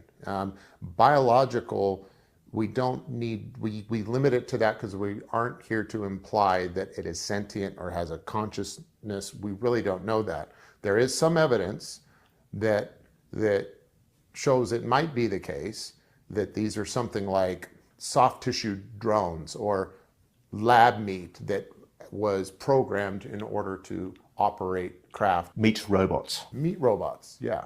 Okay. So it really begs the question, but ironically, while some of the biological cargo that comes with these craft is not conscious, consciousness itself is how you interact and pilot the craft, which is ironic because for the first time ever, the biological creatures inside are not conscious, but the craft is. The other implication too, from what your experience shows, is that whatever and wherever the intelligence is that's behind those craft, it seems friendly, benevolent. He said that the little beings that are inside the craft, I don't know how he knows that, he didn't explain it, that those things are not conscious, that they're robots made of biological material. Interesting. And it's the craft itself that has the consciousness. Fascinating. That is the being. Yeah. Interesting. Which is interesting because if you think about like the stories of angelic visitations, right? Torah, right? So you have, and then you put that together with the fact that the stars are the physical presence. They're the bodies of angels. Yeah. Right. And so, this is like concentrated energy, right? And that can somehow manipulate or create or form biomaterial to be its cut, like as a tool. Yeah. They can create like a body to service as like a tool in this realm. that might be the type of creatures that the people in the Bible were interacting with. It's crazy. Right? But the real consciousness controlling it was not in the body. It was, in the light, and in the ball of light, or the whatever, the plasma balls that we see that are controlling these things. It's sort of like it can 3D print itself a body to interact with the physical world when it needs to. That's Like crazy. a 3D printed bio robot to interact with the physical world, but its consciousness is not in that little body, it's in the craft. I think Matthew agrees. Okay, let's continue. Yeah. Benevolent, yeah. In fact, loving. Loving. It's, if you want to connect with it, if you want to have a relationship, and if you want to see stuff flying in the sky, you need to be channeling a loving energy. That's I find just that the way it quite works. beautiful. Yeah, it is. In fact, there can be individuals in the group that throw off that vibe, that can mess up the vibration of the psionics work and their communication with the beings, and then you aren't as successful. Have you, in any of the work that you've done, and I know you're being very limited in what incidents you're prepared to talk about, have you ever come across malevolent intelligence that's non-human? I have not. I personally have not. Have any of your colleagues? Your time matters, so let us automate the. You'll have to ask them. Okay. The implications, though, of what you're telling us are incredible. We are not alone. We are not alone. There is a non-human intelligence that has been engaging with this planet. Yes. To your knowledge, is it just the United States that is having these encounters? No. No, I can tell you for a fact that my team has been sought after for our unique service that we provide by organizations outside the United States. But let's to be clear, I don't want to put you in the position of imputing that you might have been helping unfriendly countries. Neither of the countries, or none of the countries that you worked with, are foreign adversaries. No, not. And when I say that, I use the word organizations instead of governments, because there are many other folks that may be operating in a private capacity that. So let me say this. This situation is not unique to the U.S. To your knowledge, are Russia and China doing retrievals of non-human craft? I have no idea. I imagine they are. Why would you say that? Well, because this particular activity is not unique to the United States. I know for a fact that members of my team have been asked to provide our expertise and service for organizations outside the U.S., not China and Russia, but the U.S. government does not have a monopoly on the UAP subject matter. I mean, the skies are not classified. Your conscious can't be redacted. So the NHI can connect with whoever the hell they want, and whoever the hell they are can connect with NHI. And this lends itself to a particular situation or formula that you can imagine exists, which is if you have a belief that this is a worthwhile venture, which ironically, the government has made extremely clear. Like, there are many people, myself and our new organization included, that is not waiting on the government to say this is something you should invest time and energy on. And that's become abundantly clear in the last 2 years. But prior to that, anyone that had the will to believe that and the money to invest and the tools and techniques and talent in order to do it could set up their own communication, crash recovery, and reverse engineering program anywhere in the world. The NHI does not hold itself out exclusively for the United States. Why has this been kept secret from all of us? Oh God, I don't know. I really don't know. I imagine, I have to trust that, be careful what you wish for. There might be very good reasons. I imagine that some of what we see, I know that some of what we see is our own advanced tech. And it's absolutely imperative that we keep a competitive advantage over our adversaries. As a patriot, that's paramount. We need to be able to defend ourselves. And unfortunately, you can't tell the public things without telling your adversaries. So therefore, the public, for their own good, is going to be kept, they're going to be kept out of the know on certain subjects. And so there's this difference between secrecy and privacy. And I will lay this out because we need to be able to flip back and forth between the two. Privacy is something that protects responsibilities and the dignity of whoever needs that privacy. Secrecy is something that typically hides vices, amoral intentions, and crimes, let's say. I know for the most part that what we're dealing with when it comes to our government, the subject matter, is a matter of privacy, not secrecy, if you want to look at it that way. Somebody you discovered was recording these operations in secret. There are videos of these operations that were captured illegally during these operations that are out there. You became aware, didn't you, while you were doing these retrieval operations, that there was concern from a private aerospace company that certain computers had gone missing?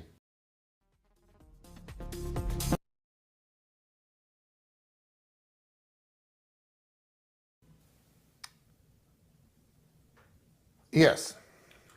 And those computers were Panasonic Toughbooks. Correct. 5 Panasonic Toughbooks. 6. 6. What happened? Well, we were deployed on a particular task to recover what we call HVTs, or high value targets. Those high value targets were Panasonic Toughbooks. And whatever was on these Toughbooks was highly sensitive material. And this came about, I have to tell you, after 2018.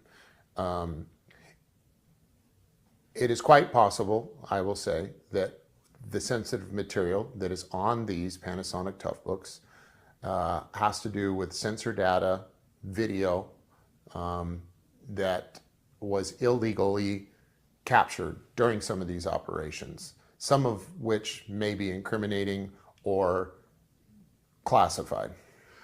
Now, I can understand a lot of people watching this may be indignant, but there are good reasons why some things are classified in the US military. Absolutely. So you were tasked to get these laptops back? Yes. Because the concern was they could break the secrecy of the whole program. I can't speak to what the implications were of this sensitive information getting out. You know, my job's pretty simple. I get tasked on something, I get given a pretty narrow scope, and after doing this for 20 years, that's enough for me, because everything that I've done up until now is I've been very well taken care of, and everything, I trust the process by which we operate. So I'm only preloading it that way because that wasn't the case by the end of this operation. For the first time in my career, by the end of this operation, we began asking questions we've never asked, which is, who are we working for? What is going on? And why did it turn out to be that there were 2 seemingly adversarial parties trying to employ us to go after these HVTs? So what happened? So my team and I worked in coordination with our contact for this particular task. There was obviously another team involved, which is an intelligence team. Most of our intelligence came by way of HUMINT, which is human intelligence, which is essentially the reporting of information by a human, by their own observation and experience. And we recovered our first 2 Toughbooks. They were in the high Sierras, I'll tell you that.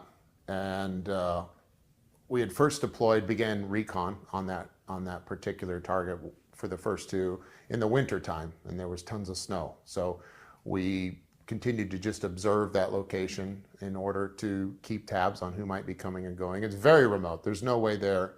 The only way to get there would be by foot or horse or helicopter. So we did a couple snow surveys, and at the time the snow was over 9 feet, so we had waited for the thaw before we would deploy to get these first two. Are you and your men armed? Yeah, we're always armed. Yeah. Because whoever this was is potentially very dangerous. I'm armed when I go to Starbucks, so that's not saying much, but we were armed, yeah. So what happened? So we recovered our first two tough books. We got back to our base location and then went through them and took photographs, discovered that the hard drives were missing, which is something we expected could be the case. We then took pictures and detailed reports of the tough books and the contents of the casing that we found them in, and we delivered them to a very familiar facility, which is consistent with the company we are working for. And then we went back to task and waited for more instructions on where to look next for the missing components of these computers, as well as the other tough books that were thought to have been out there. The next piece of intelligence that came through led us to a lake, a high altitude lake, and we found the hard drives in a sealed steel container 25 feet underwater. Wow. Yeah. So someone's going through a lot of effort in order to hide these things. But you can't blame them. I mean, this is worth a lot of money if you sell it to the right buyer. Yeah, depending upon what's on there. It was clear that, again, it was clear that whatever was hidden was highly sensitive to the employer of the task we were on and to whoever was in possession of these at the time they were being hidden. Yeah. At any stage, did you find yourself under threat? Yeah, so we didn't get much past that mission. We never recovered anymore. The very next time we went out, things got strange for me. And my spidey senses, my intuition was on high alert because our intel contact changed. The rhythm and style of our intel changed. I'll leave it at that. And when we deployed to the next location to begin our reconnaissance and in preparation for going to have a look around, the intelligence began to change last minute. Also, we were given a partnered air asset instead of using our own, and we took it in good faith. And as we got closer to the day in which we were going to deploy, intelligence kept changing. And so that raised my concern. We ended up going anyway, and when we got there, the HVTs were gone, and it was clear that shots had been fired, and I'm going to leave it at that. So when I got back to our home base after that, I made contact with our dispatcher, let's say, and said, we're out, we're done, and I needed space to breathe. We then deployed our own air assets, and we got the hell out of there.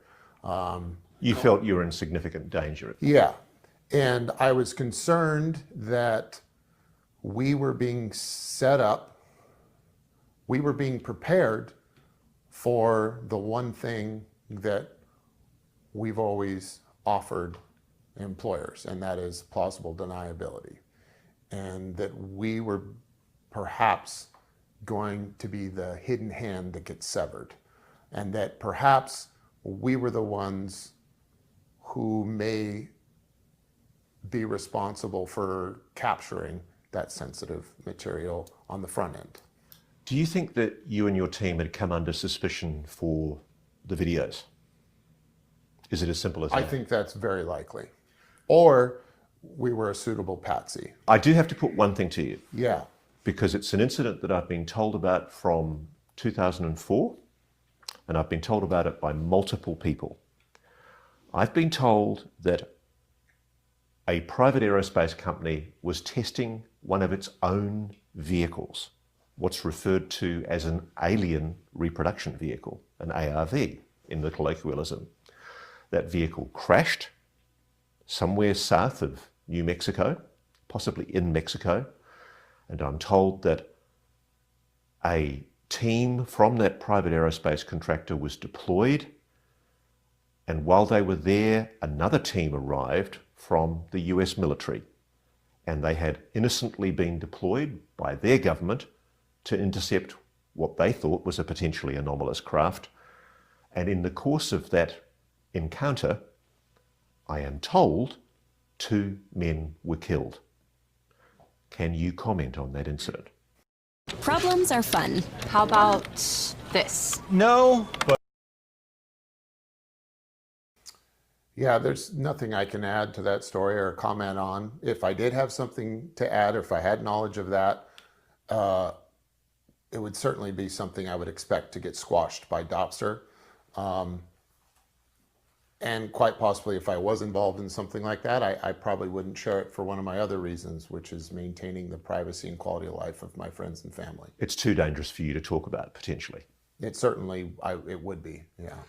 Can you speak more broadly, without referring to that particular incident, speaking broadly about the implications from the program? Do you believe people have been hurt or killed as a result of attempts to protect the secrecy of this whole venture? Yeah, it is my understanding and belief that, unfortunately, that is true. People have been murdered. That seems to be the case. You were in a situation where what you were doing was plausibly deniable. You felt under threat.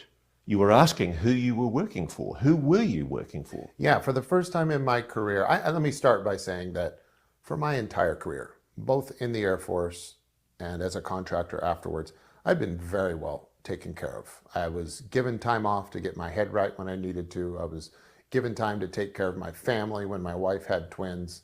I've been very well compensated.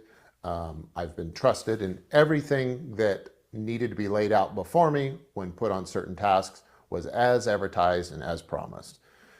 That all changed in 2018, and I cut ties and had to get rid of everyone on my team and build a brand new team from scratch, the same way I always had, but we cleaned house, and I went back and recruited through very reliable sources the type of team members I always have from the places I always have.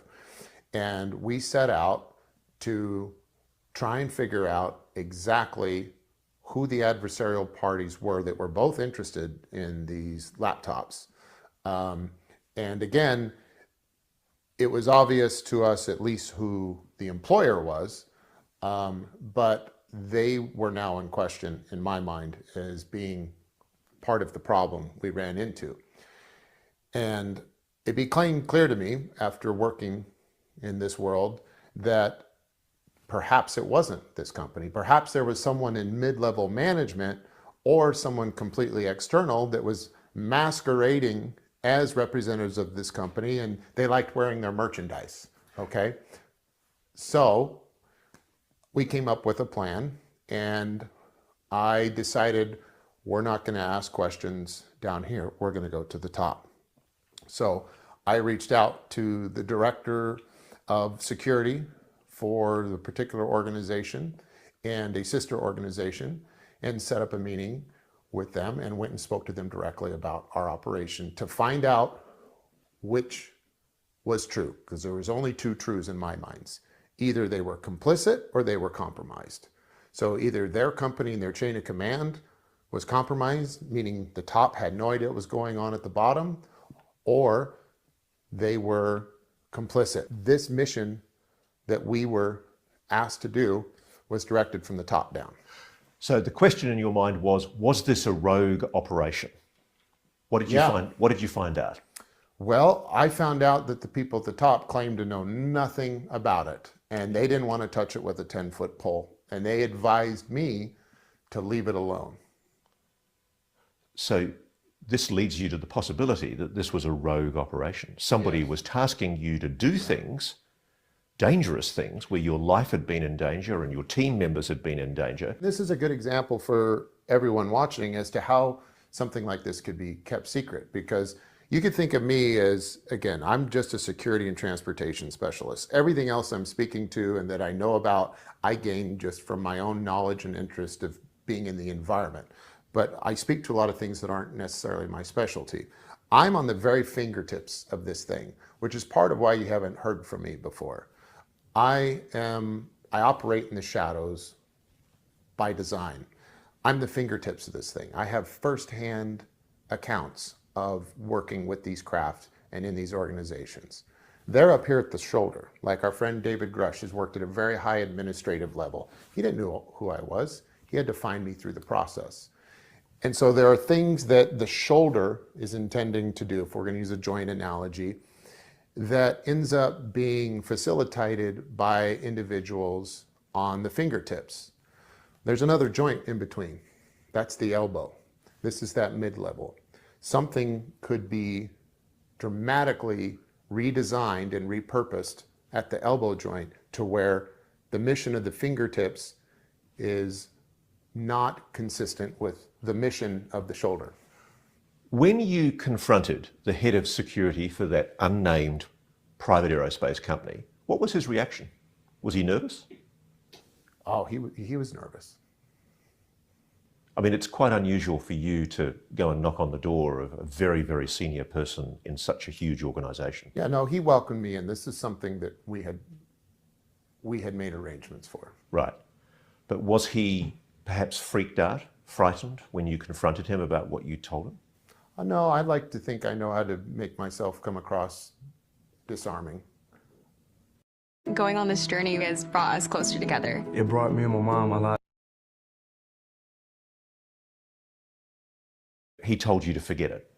We had a lovely talk, actually. It was very personable, very congenial, and he shared concerns. Maybe I would go as far as say he had more concerns than I did, and he was at a point in his career where he didn't want to deal with this anymore. He was making changes in his career to try and distance himself, if he had any knowledge at all. It was clear he's trying to distance himself from it. He didn't want to get involved, but he did provide some advice on where we should go. If you look at the Inspector General function of any organization, that is certainly a place that he recommended we go. But he made it clear that there were some Inspector Generals that may be a better place to go than others. And is that what you did? No, I didn't do that. Why didn't you go to the Inspector General? Because these are the oversight agencies that the US government has set up to properly investigate these kind of abuses of power.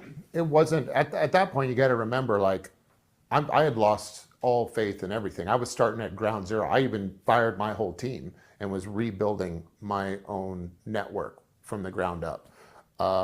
So at this top level, I'm a fingertips guy. So my knowledge of the shoulder, I was not going to go, I didn't know who to trust.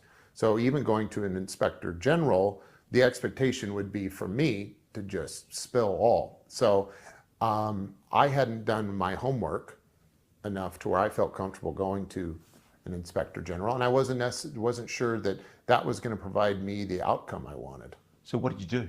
So the first thing I did is I began expanding the list of people whose opinion I was going to ask. And through that process, I found myself reaching out to the one thing that was always my get out of jail free card, which was I knew if anything got bad, I could go to members of Congress, particularly the Senate Intelligence Committee, the monitor for the CIA, and plead my case and ask for help. So we started there. And unfortunately, that was a very disheartening experience, because me going there, asking for their help, very quickly turned into them asking for my help. You're kidding? No. Which was extremely disappointing, to say the least. But they were scared. They were scared, and they were running into their own problems of being in fear of, they were being harassed, and they were afraid for their own personal safety. So people investigating this UAP legacy program for Congress with the... Yeah, what's up? How are you doing personally? Are you? I'm listening. Okay. Do you wanna come back to this? We could, yeah. Why? What's up? No, I'm just saying it is a very long interview. It's Yeah, almost yeah. hours. We could, And yeah. we still haven't like a little more than an hour left to go. Maybe we can try to finish this up this week again, Yeah. at a, Yeah. So I'll just kind of mark. I mean, it'll mark where we stopped. So 141. yeah, Um, easy. yeah. So in summary, by the way, if you notice what he just said, he said that that he when he wanted to go and speak to someone about this, right? Yeah.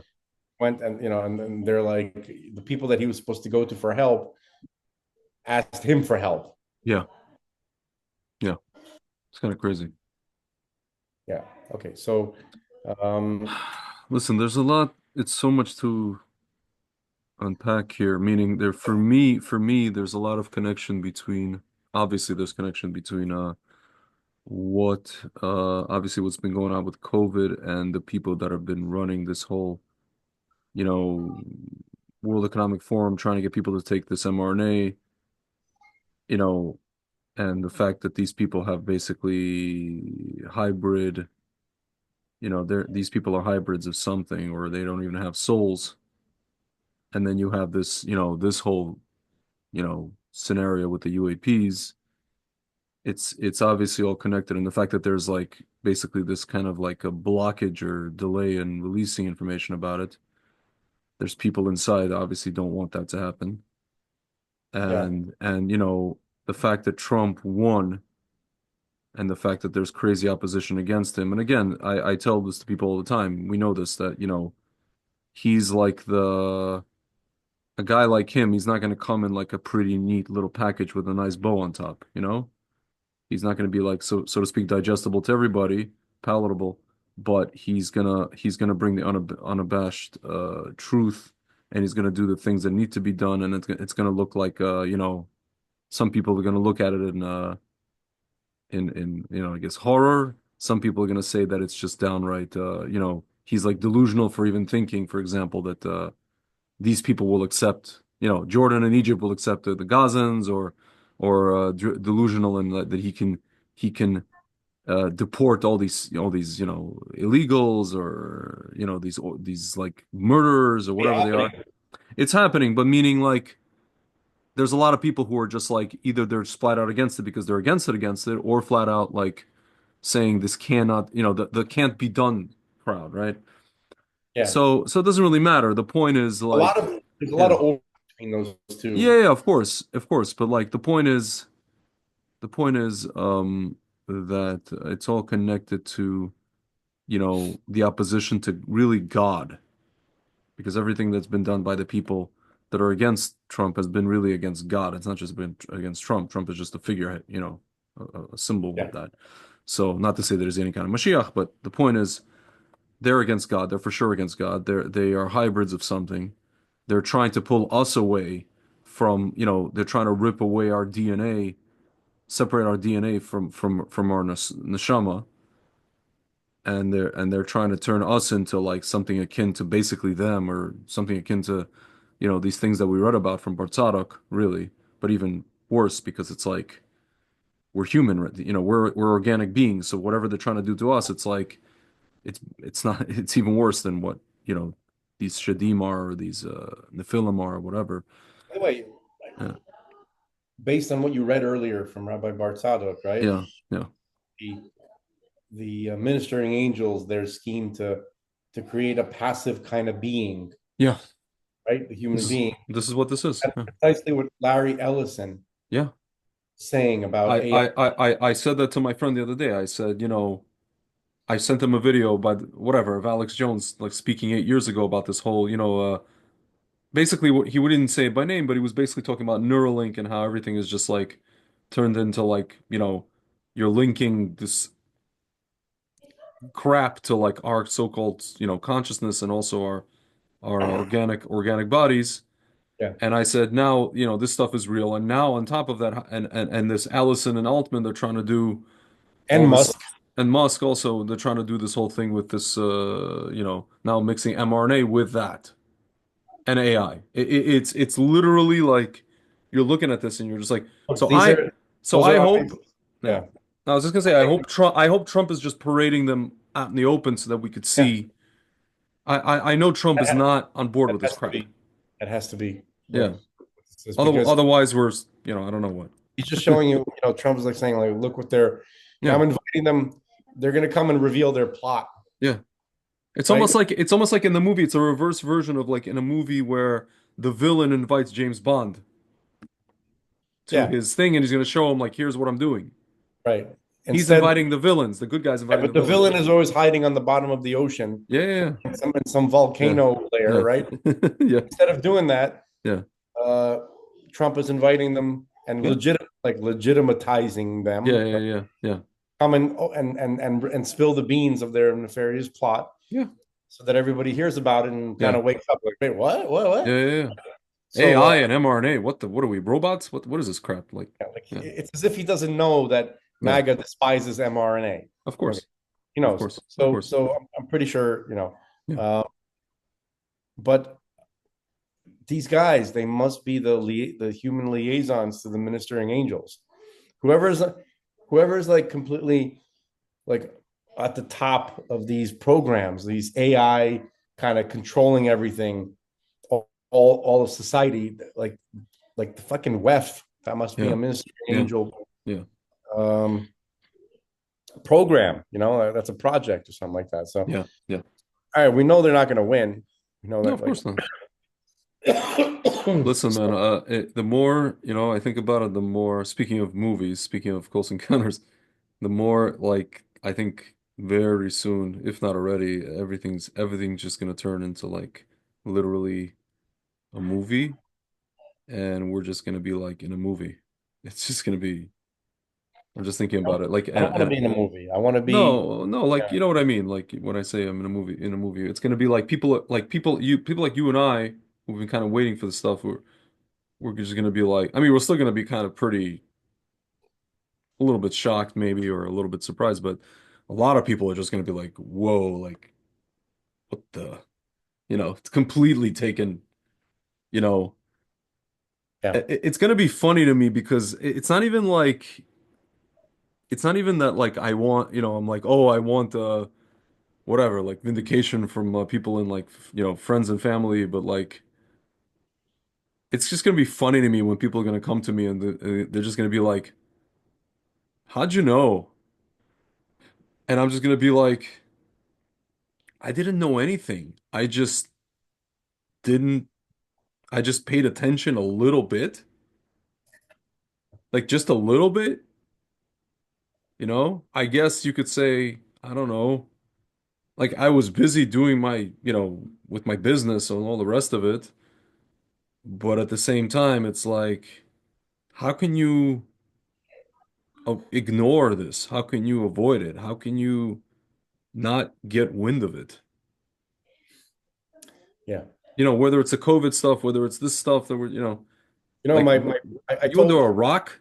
Yeah. First time I talked to my parents about like UFO stuff, right? Yeah. Like 2010. Mm-hmm. And they kind of looked at me like, you don't die, like this, Yeah. a little hobby or something like that, right? Yeah.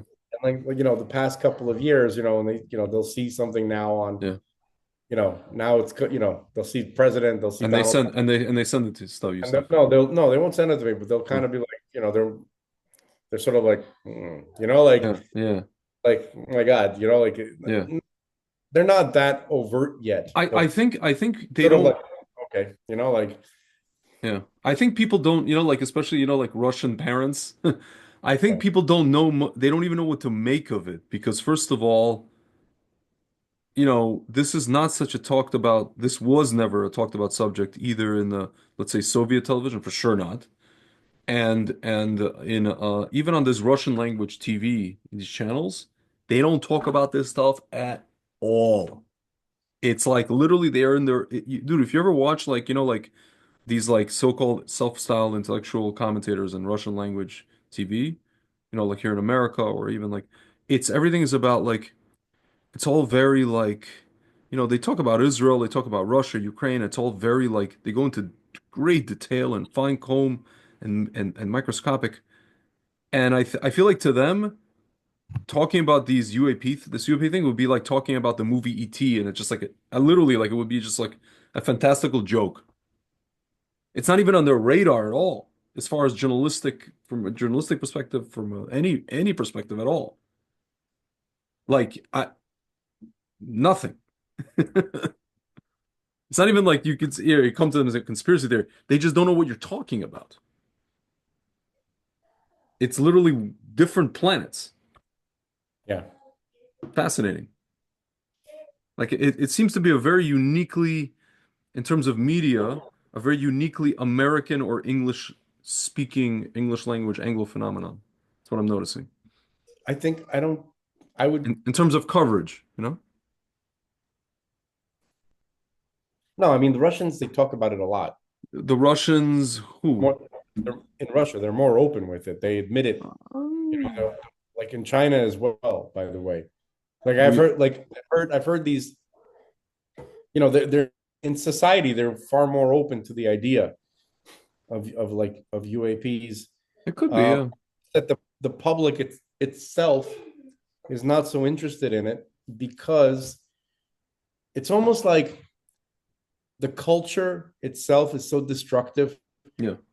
That part of a person's like spirit and mind that would spend any time entertaining this idea that they can literally like parade a UFO through the streets and no one will look at it. Yeah. Because no one wants to, because what Russia, the Soviet society, right? Like what they did, even now it still permeates consciousness now, is they oppress the human mind to such an extent that everybody looking at it will see like, oh, this is like a balloon or a test or something, or everything is a test. Anything outside like basic functioning, like going to work, eating, drinking, right? And anything else is essentially outside of the function of the basic function, and it could be a test by the state. Yeah. You know what I mean? They're like, oh, Yeah. you're prone to paying attention. Maybe you shouldn't pay. Like Stalin did things like that. Like for instance, like he said, okay, who wants to go help establish the Israel, right? Because when the state of Israel was being established, they thought it was going to be a communist utopia, right? But at the same, and Stalin perhaps was in favor of that, but at the same time, he wanted to see who was in his own, in his own government, who was prone to go to Israel, right? Yeah. And so said, who wants to volunteer to go help? So when all these people volunteered, he just had them all shot. Yeah. It was a test. Everything is the test. No one knew what to expect no one knew that showing any kind of enthusiasm towards anything might be indicative of something. You'll go to jail for it or just be sent to Syria. So that was so ingrained in Russia for 100 years that you're not going to shake out of that overnight. So the people there are so NPC. You want to know NPC? Russia has NPCs. Okay. Yeah, I know. Anything that's not mundane, anything that's not watching TV, or going to work or eating, right, or going to some concert or something like that. Right. Yeah. Okay. So that's what it. But that's what it's like everywhere. But Russia's really bad. So that's our Russian parents as well. Like they literally cannot entertain. They don't even. I feel like they don't have the vessels for it. Almost. They can't because it's so far removed from anything having to do with mundane sustenance. Yeah. You understand? Yeah. Like they just, I don't know. There's no, I don't want to say there's no sense of wonder, but it feels like that sometimes. Yeah. Yeah. Like anything that's not about like just making a good living or enjoying or having a good meal or going on a good vacation is retarded childish things. I know, but do you think that it's part of like, the difference between in America, that's what makes America literally great, and that's what makes American ingenuity and kind of a go-getter thing because they people dare to dream here. People dare Yeah. to wonder. People dare to look at like Close Encounters of the Third Kind movie and think, can that be real? Could this be like in reality? And over there, it was just stifled. So you can't really, you can't blame people like our parents, right? My father actually is a little bit different. He's a little bit different. He's He's he is like that. He just doesn't want you to be away because he's worried that being a dreamer, yeah. won't get you a good career. And he knows that Well, because you're his son, yeah. you have proclivity to be that way. So he'll stifle it to No, help you. well, the thing is, he hasn't lately he's been actually been doing the opposite to his credit. Again, there's something that's come up that I told you that is an opportunity for me where the minute I told him about it, he's like, sweet, you realize this kind of stuff doesn't just fall on your head every day, right? You realize this is a hashgacha pratis kind of thing. Yeah. So you gotta grab it with both, figure out the details, obviously, and the ins and outs of it, but generally speaking, you got to grab it with both hands and just, so, and it's something that I've, kind of, I haven't been praying for it specifically, but something related to it I have been for a very long time. And I didn't expect it to come in this kind of, way. Uh, I'll talk about later when it materializes more, but Yeah, don't talk uh, about it. what is it called? But the point is, yeah, I mean, yeah, a lot of people it's difficult because at the end of the day, it's like this, in Russia, I'll say it in Russian. Ну, что это тебе дало? What did this give you? In other words, what material gain or Gain status did you, or yeah, power yeah, have you did received? you get from this?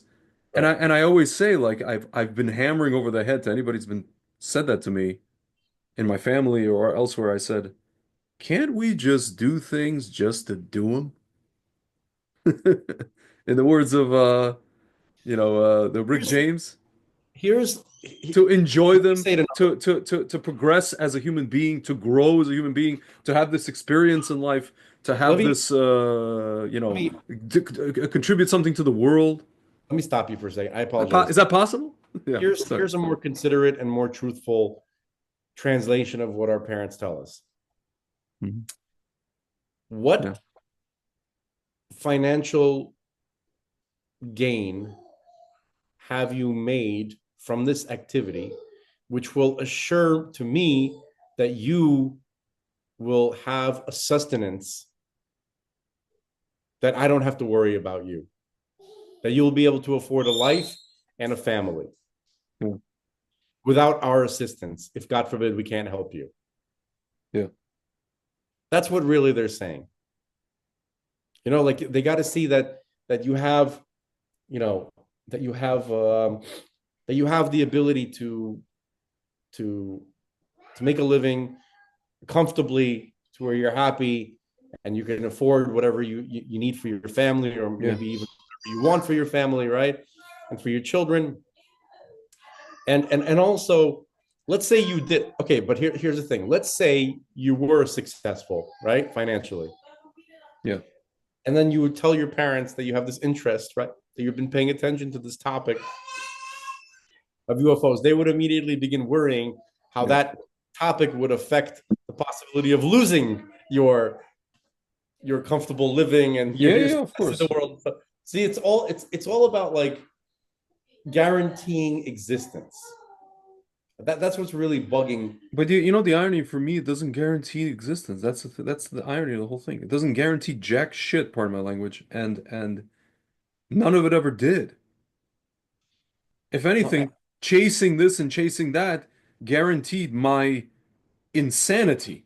For you, that's for you. But I other know, I people, know. had completely different things, Yeah. and that's what your parents see. They see success of other kids, right? Yeah. So we're not talking about Who are reality. not distracted by whatever. Yeah. We're talking about perception. We're talking Yeah, of about course.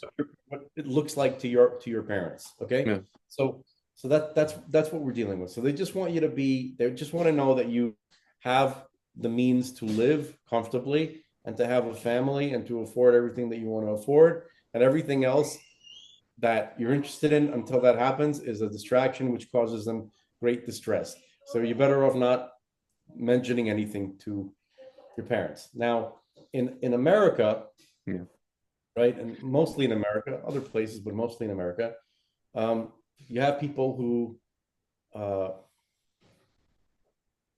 they transcended this idea of mere existence.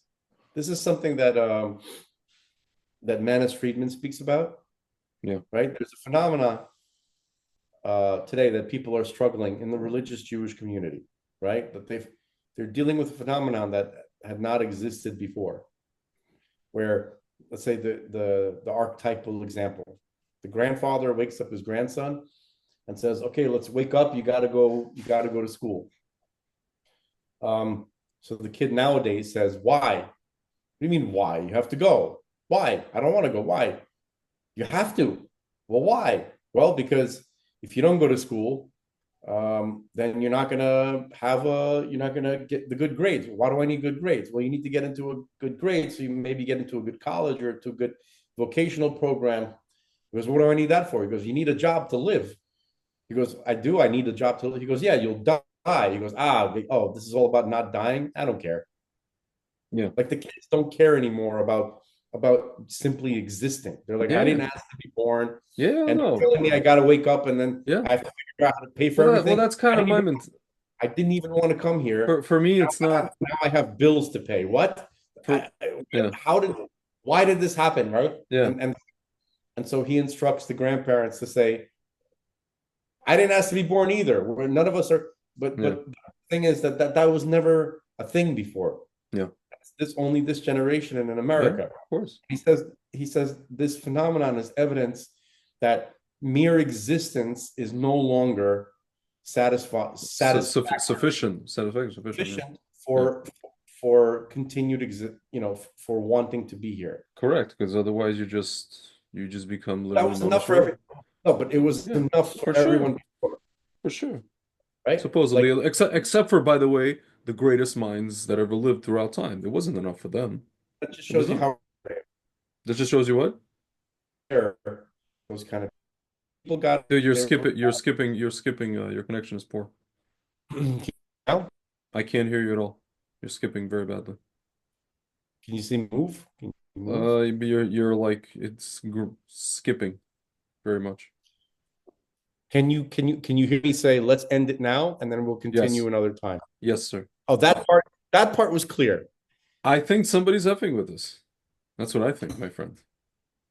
Yeah, maybe. Because we've hit on a topic that may liberate during this week's Parsha, which is the Parsha where we visit Mr. Pharaoh, called Bo. Come to Pharaoh. Yeah. Yes. And the last 3 plagues where he finally was like, okay, relents. So, we fit on something, my friend. Good. All right. Yes. So we've been going for a while. Yeah, it's almost 4 hours. Yeah.